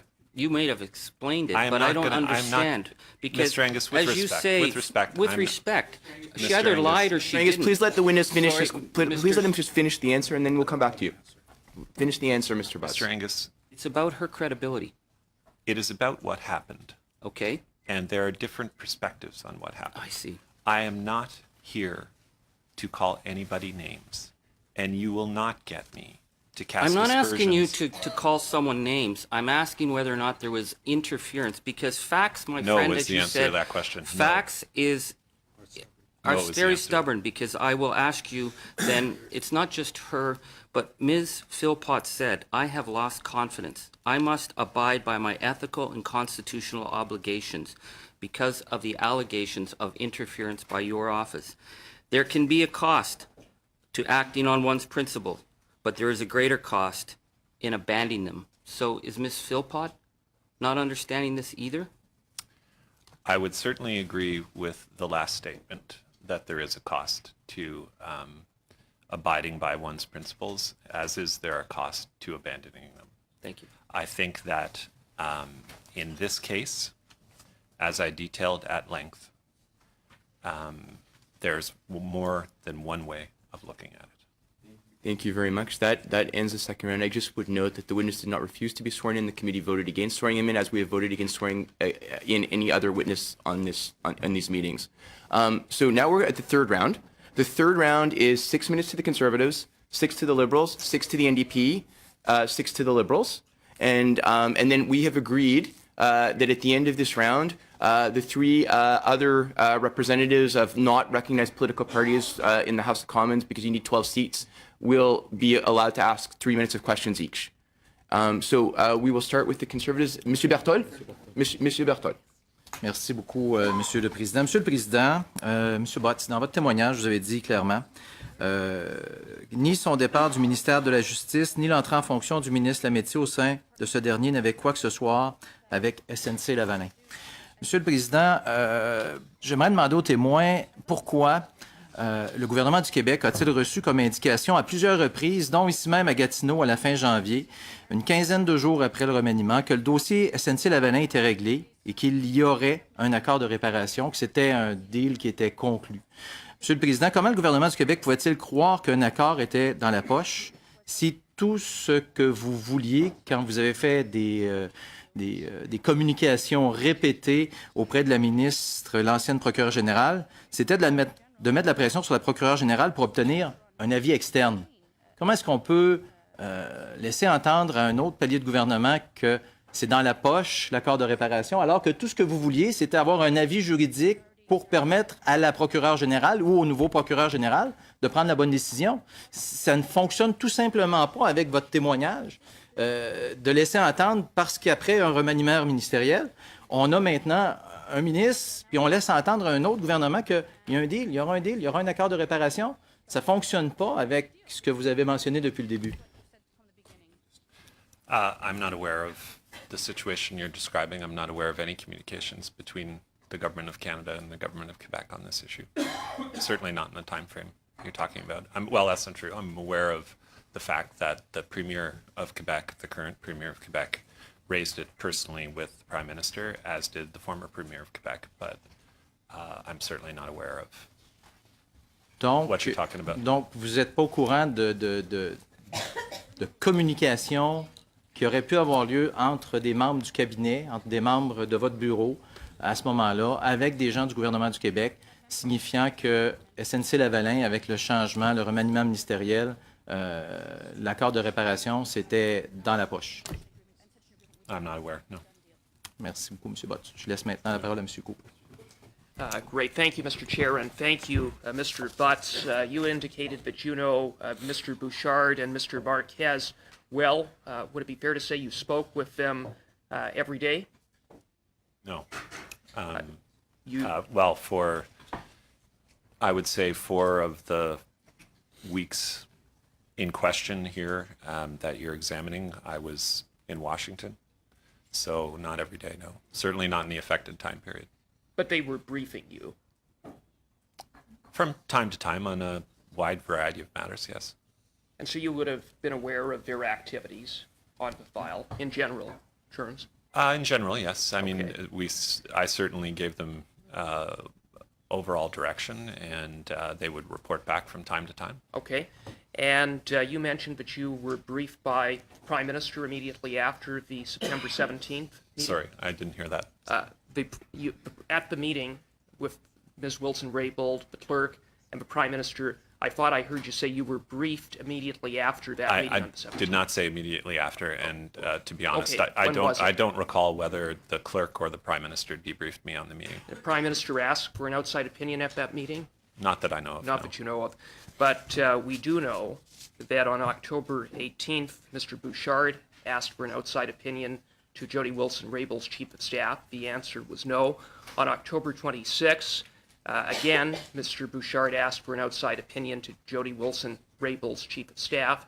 The answer was no. On November 22nd, Jody Wilson-Raybould was called by the PMO to meet with Mr. Marquez and Mr. Bouchard, where again the issue of an outside opinion was raised. Again, Ms. Wilson-Raybould said no. And then on December 18th, you, at the meeting with Ms. Prince, in conjunction with Ms. Telford, again, were asking for an outside opinion several months later. Mm-hmm. What possibly could you have understood her answer to be other than no, and that therefore she had made her decision? She was not going to overturn the decision of Director of Public Prosecution. So those are two different questions, whether she would accept external advice and whether she would overturn the decision of the DPP. And in fact, the distance between those two things, Mr. Cooper, I believe, is the heart of the matter at hand. my perspective on this, and it was informed by professional public service advice, was that there was nothing wrong with discussing this. And as I said in my testimony, I was not pressing in any way, shape, or form that anyone overturn the decision. And I think it's really, really important that we establish that as a fact. And it is... No, but you were basically... Please let me finish, sir, with respect. Yes. And it's an important fact because it is one of the few facts that seem to be shared. The minister testified that last week, and that was certainly my understanding. What I said in my statement about the meeting with Ms. Prince was that I sought to understand the minister's reticence on that file, on the concept of receiving independent advice, and made the case for doing so as a matter of sound public policy. In other words, there was not a respect for her judgment to review the facts and review the law in the exercise of her prosecutorial discretion to overturn a decision that had already been made by the DPP, having regard for the facts and having regard for the law. Could you just note that last question? I'll let the witness respond. Sure, and I'm happy to respond, Mr. Chair. And I should have said this more vividly at the outset, but I appreciate the opportunity to come here and speak with colleagues. I think it's an important matter you're discussing, and I hope that the evidence that I've provided can aid in your deliberations. At the end of the day, we really didn't feel that anybody was doing anything wrong and that these were honest discussions. And I would ask you to deliberate on the question. If this was wrong, and wrong in the way it is alleged to have been wrong, why are we having this discussion now and not in the middle of September or October or November or December? Much. We're now going to go to Mr. Assassi. Mr. Assassi, you have 6 minutes. Thank you, Mr. Chair, and thank you, Mr. Butts, for appearing before a committee. It's been very helpful, especially your opening comments. Now, in your remarks, you delved into at length the decisions that animated the changes in cabinet. Mm-hmm. And my question for you Which I'm sure will make me a lot of friends, but I was under obligations to do so. Absolutely. Now, my preliminary question is, you were saying in your opening remarks that the first time SNC and the issue of deferred prosecutions came up was by Minister Philpott. Is that correct? In the context of the cabinet shuffle, yes. Yes. So prior to that, before you had reached out to any of the new people being appointed, there was no discussion whatsoever about deferred prosecutions or SNC? Certainly not that I recall. I mean, Thank you. Now, my second question is, when the Prime Minister spoke to Ms. Wilson-Raybould and advised her of changes to Cabinet, was there any suggestion at that point that she did not have confidence in the Prime Minister? no. Third preliminary question. Before Ms. Wilson-Raybould resigned from Cabinet... You mean on that day in the debrief? On the day that the Prime Minister Right, actually yes. called her to inform Correct. her Yeah. of her new position, there was no suggestion that she had no confidence in the No. Prime Minister. Before Ms. Wilson-Raybould resigned from Cabinet, did she ever suggest to you that she did not have confidence in the Prime Minister? No. Thank you. Now, if we could go back to the issue of obtaining a legal opinion or perhaps retaining an expert. During the period that you served in the Prime Minister's office for 3 years, were there other instances in which new legislation or a new legal regime was being considered or contemplated in which the Prime Minister's office decided to obtain a legal opinion? I'm sure there were. It's a pretty standard operating procedure in my view. I would think so. Yeah. Now, you said the first you heard about the need to obtain outside legal counsel was that was one of the recommendations that was made by the Department of Justice. I'm not sure I would. It's been a long time since I read that memo, Mr. Assassi, so I don't want to be categorical about this. I don't know if it was a recommendation or an option, or since we seem to be having a bit of a Jesuitical discussion about fine definitions, I don't want to say something that is incorrect. So would you mind telling us one more time why you thought it was a good idea to obtain outside legal expertise?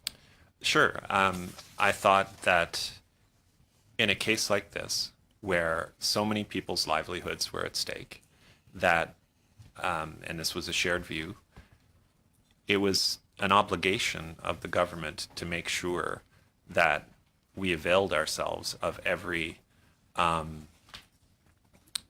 we took a really hard look at it, because you wanted to be able, when you go knock on your doors on the weekend, you wanted to be able to look employees of the company, pensioners, the supply chain in the eye and say, we gave this a good hard look. And that was all that was motivating us. Absolutely. Now, The people involved. Thank you for that. Now, in your opening remarks, you also said that the first time you heard that the Attorney General had made up her mind on this issue on September 16th or 17th, Yeah. the first you heard this was last week during the course of her testimony. That is correct. That is correct. Now, given that you were not aware of that, would it be fair to say that your expectation was that she would consult with other departments? Yeah, I think I want to be really careful here, Mr. Assassi, because, and I think Ms. Wright alluded to this earlier, I don't have any sense of what's in the Section 13 order, and nor should I. That would be inappropriate for me. But we thought broad consultation was really appropriate. Yeah. Okay. And I take it you are familiar with open and accountable I government? am indeed, yes. Pages 66 and 67, I believe, Yes, cover this that's subject. right. So you've had an opportunity to read Of course, the various yeah. passages that would be relevant to this Yes. particular case. Now, the first passage actually says that it is appropriate for the Attorney General to consult with cabinet colleagues before exercising his or her powers under the DPP Act in respect of any criminal proceedings in order to fully assess the public policy considerations. What does that tell you, that particular passage? It tells me, frankly, that nothing inappropriate happened here. Okay. There's another passage on the same page, says interdepartmental consultation is also important because of the shared responsibilities among government departments. Is it your opinion that the DPP regime or the SNC Lavalin file is one that would require interdepartmental consultation? No question about it. Thank you. Mr. Rankin. You just said to Mr. Assassi that the first time you'd heard about her decision being final was last week. I think I heard That's correct. that I said correctly. that in my opening statement. So in her testimony, she refers Ms. Wilson-Raybould to a November 22nd meeting with Mr. Elder Marquez and Mr. Bouchard, and she said in her testimony that she took them through the Director of Public Prosecutions Act, prosecutorial independence was a constitutional principle, etc., and they continued to plead their case that we could hire an eminent person. They were kicking the tires. I said no. My mind had been made up and they needed to stop. Enough. So I gather that Elder Marquez and Mr. Bouchard work for you?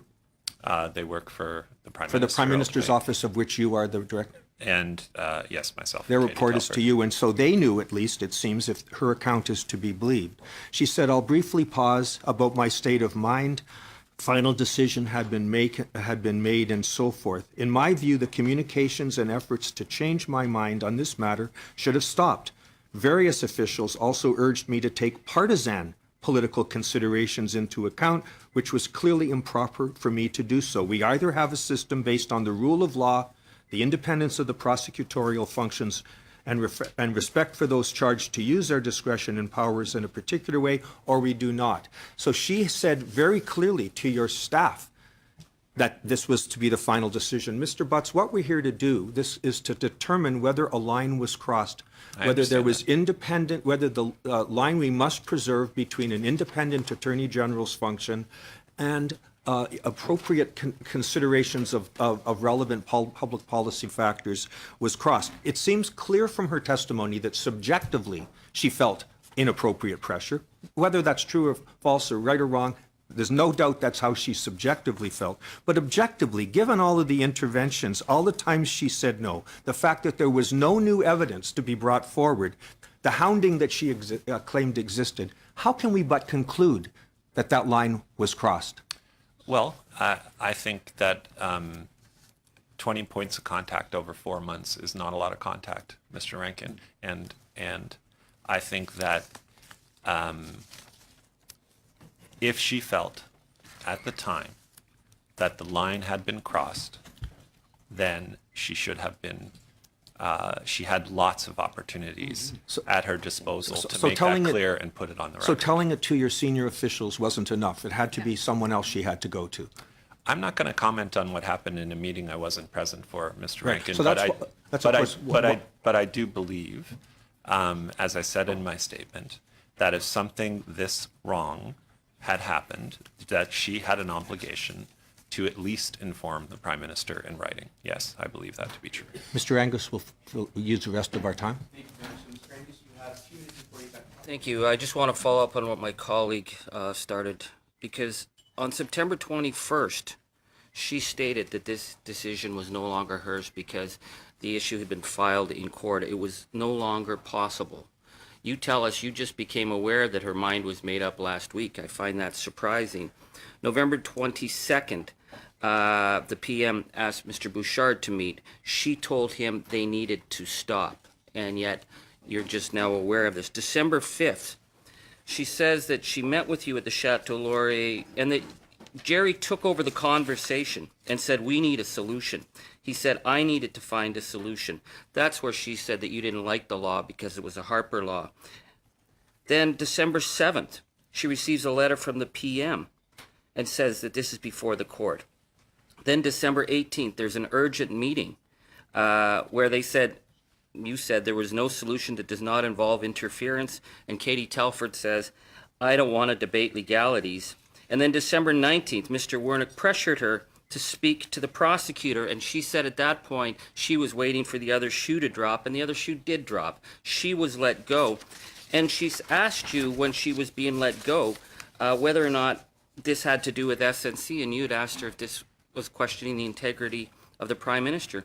How is it possible that you could run an office with that many people pressuring the Attorney General, and now you're surprised and didn't know what was all going on around you? How can you be credible to us when Ms. Wilson-Raybould gave us such clear, consistent testimony of a pattern of interference in an independent prosecution? That is not my testimony. My testimony is that, as I said at the outset, I have a very different version of events. And I will say, I am not going to cast aspersions on a former colleague. I think that I tried to explain. But just in all fairness, I just want this on the record. But I have a right to ask because Mr. Mangus, your preamble was a minute and a half. I'm just going to let the witness finish the answer. Mr. Angus. Did she tell the truth? Yes or no? That is the question. Not whether you're trying to be mean to her. That is not the question. If she told us the truth, then your testimony and the testimony and the credibility of the Prime Minister's office is in question. That is the question today. I believe that everything I have said to this committee today is the truth. And I believe I described the events as they happened. Thank you very much. We'll move back to Mr. Assassi. Mr. Assassi, you have 6 minutes. Thank you, Mr. Chair. Now, I'd be remiss if I didn't point out to a third passage on page 67 of Open and Accountable Government. The third passage reads, formal consultation may also be warranted in cases that are of significant public interest, which raises legal issues of national importance, or which involve certain specialized areas of law. Do you think in this particular instance, it would have required that the Attorney General consult perhaps with the Department of Finance? That sounds like you're asking me to do a technical evaluation based on the meaning of the law, but I think a common sense approach to this is that you take all of the input from your colleagues, and if you think that that input is appropriate, you tell them it's inappropriate. And if it gets to the point where you think it's as inappropriate as the former minister clearly now thinks it was, then you should inform the public at the time. Thank you for that. Now, we heard from Ms. Wilson-Raybould during her testimony that she first received a notice from DPP regarding SNC on September 4th while in Australia, that she returned to Canada 8 days later on September 12th, and that by September 16th, she had made up her mind. In your opinion, would that have provided her enough time to do her due diligence, to consult with various departments? Well, I think I covered that in my testimony, Mr. Sassy. I think it's a challenging explanation for the people whose jobs were at stake. Absolutely.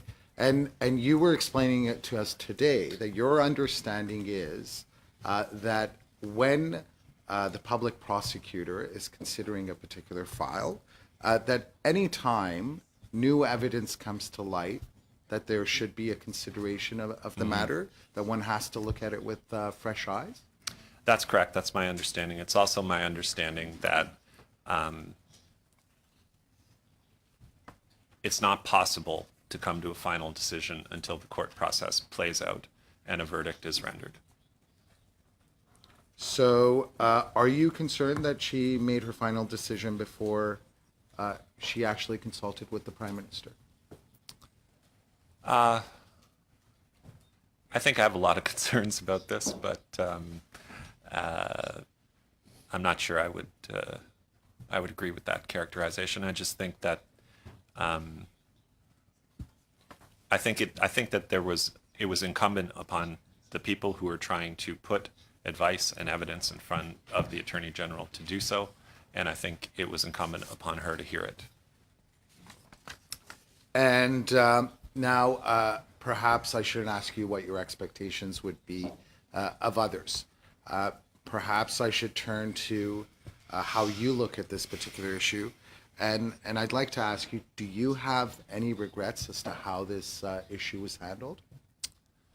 Well, I like to look forward in life, Mr. Sassy, but we're all human. We all make mistakes all the time, and part of improving your professional life and your personal relationships is to examine the mistakes. On this case, I've looked at it really closely over the last couple of weeks, and I firmly believe that nothing inappropriate occurred here, and nothing inappropriate was alleged to have occurred until after the cabinet shuffle. Yeah, I mean, more broadly, there are other issues, but there are probably places and times and forums for that. And in your opening statement, you mentioned you corresponded with Ms. Wilson-Raybould regularly.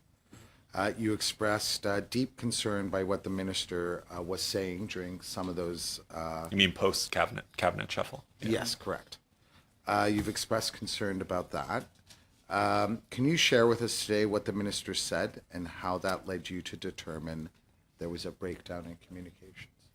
Yeah, I think that part of her characterization of those conversations, and there were at least 4 or 5 of them, and they were long and they were personal, and they reflected 2 people trying to deal with a very difficult issue.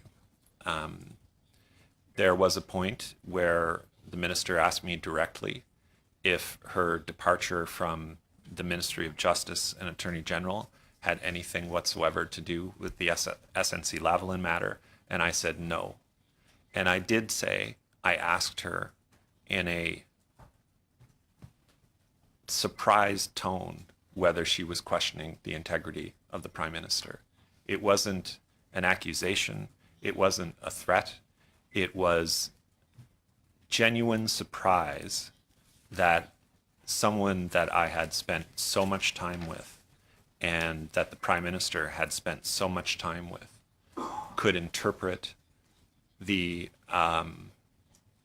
request being the move in such a dark light, to be honest.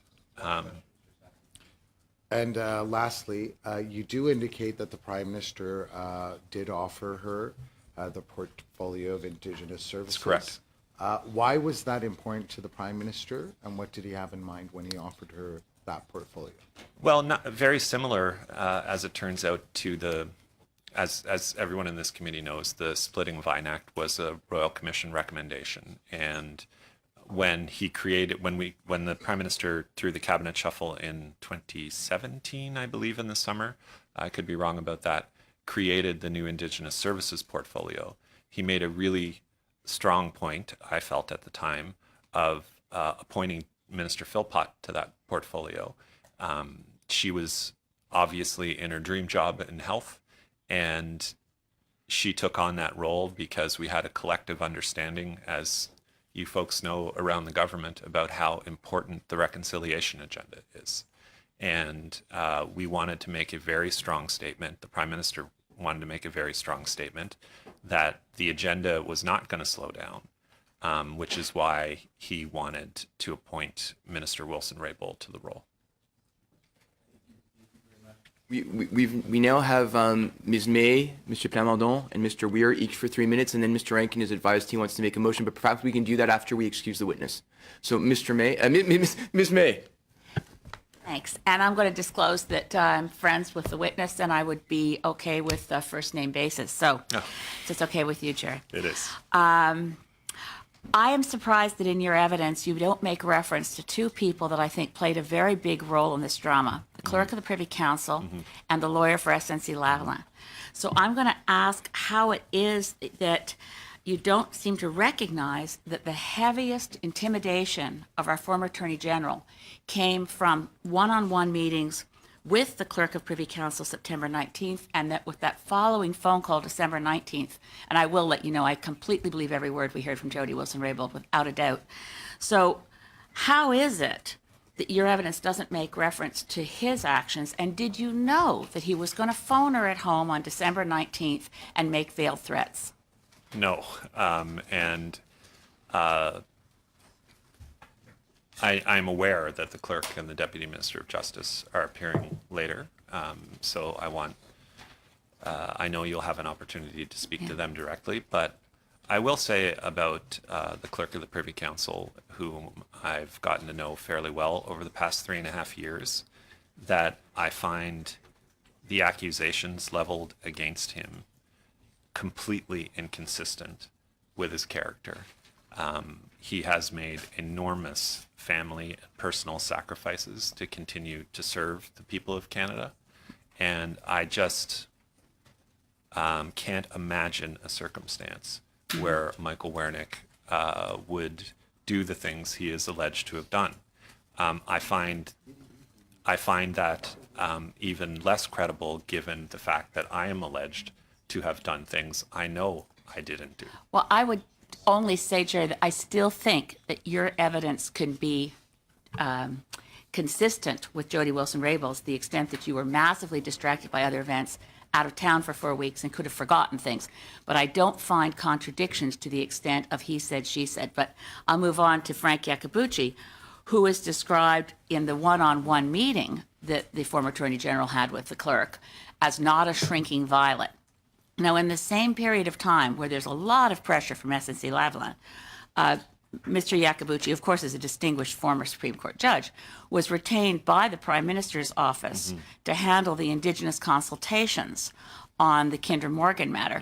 Did that lead to you having conversations with SNC Lavalin's lawyer on the subject of these threats that they might leave the country? No, I've never had a conversation with Justice Yakabuchi on SNC Lavalin. Can I ask then, did you seek independent evidence of any evidence that there was a threat to jobs? This is all riding on the threat to jobs, but based on the 2018 audited financial statements of SNC Lavalin, they currently have $15 billion in back orders. They have a very secure financial situation with gross revenues of $10 billion. Is there any evidence that jobs were actually at stake by letting this go through the courts and letting the independent director of public prosecutions do her job and the attorney general also do her job? Well, that's too bad. That's my understanding from Department of Finance briefings. But I have to say it's been a long time, and yeah, I can't recall anything specific. Liz? Merci. On va passer maintenant à Monsieur Plamondon. Monsieur Plamondon? Oui. No. To be clear, I cannot cite a specific study being done on a specific day by a specific person. I was briefed multiple times on that. Thank you very much for that clarification. Monsieur Plamondon? Je vais vous permettre d'apprécier la traduction que nous avons à la Chambre des communes. Si je comprends bien, là, à quelle date exactement, puisque la décision a été prise toujours seulement, c'est-à-dire au début de septembre, le 16 septembre, la décision par la ministre de ne pas utiliser cette nouvelle loi d'accord de poursuite suspendue. À quel moment avez-vous eu au bureau du premier ministre la certitude qu'elle ne changerait pas d'idée, ou d'abord qu'elle avait pris la décision? À quel moment vous avez été informé qu'elle avait pris la décision de ne pas se servir de la loi, mais bien de laisser aller la poursuite? Quelle date? Well, thank you for your question. I think it's a central contention of my testimony that it was not possible for her to come to, for the Attorney General to come to a final decision before a verdict is rendered. So I was never aware until last week in her testimony that she believed that she had made a final decision on the 16th of September. OK. Et lorsqu'elle a soulevé la question avec vous le 5 décembre lors de votre dîner, est-ce que c'est elle qui a soulevé la question à la fin du repas ou c'est vous qui avez soulevé C'est elle qui a soulevé la question? Correct. Et même si à ce moment-là, sa décision finale, dans sa tête, était déjà prise depuis le mois de septembre. I'm not sure how to explain that because as I said a few times, I don't believe it to be the case. Et dans la loi qui a été votée il y a un an, permettant les fameux accords, est-ce que les deux ministres démissionnaires ont voté en faveur de la loi?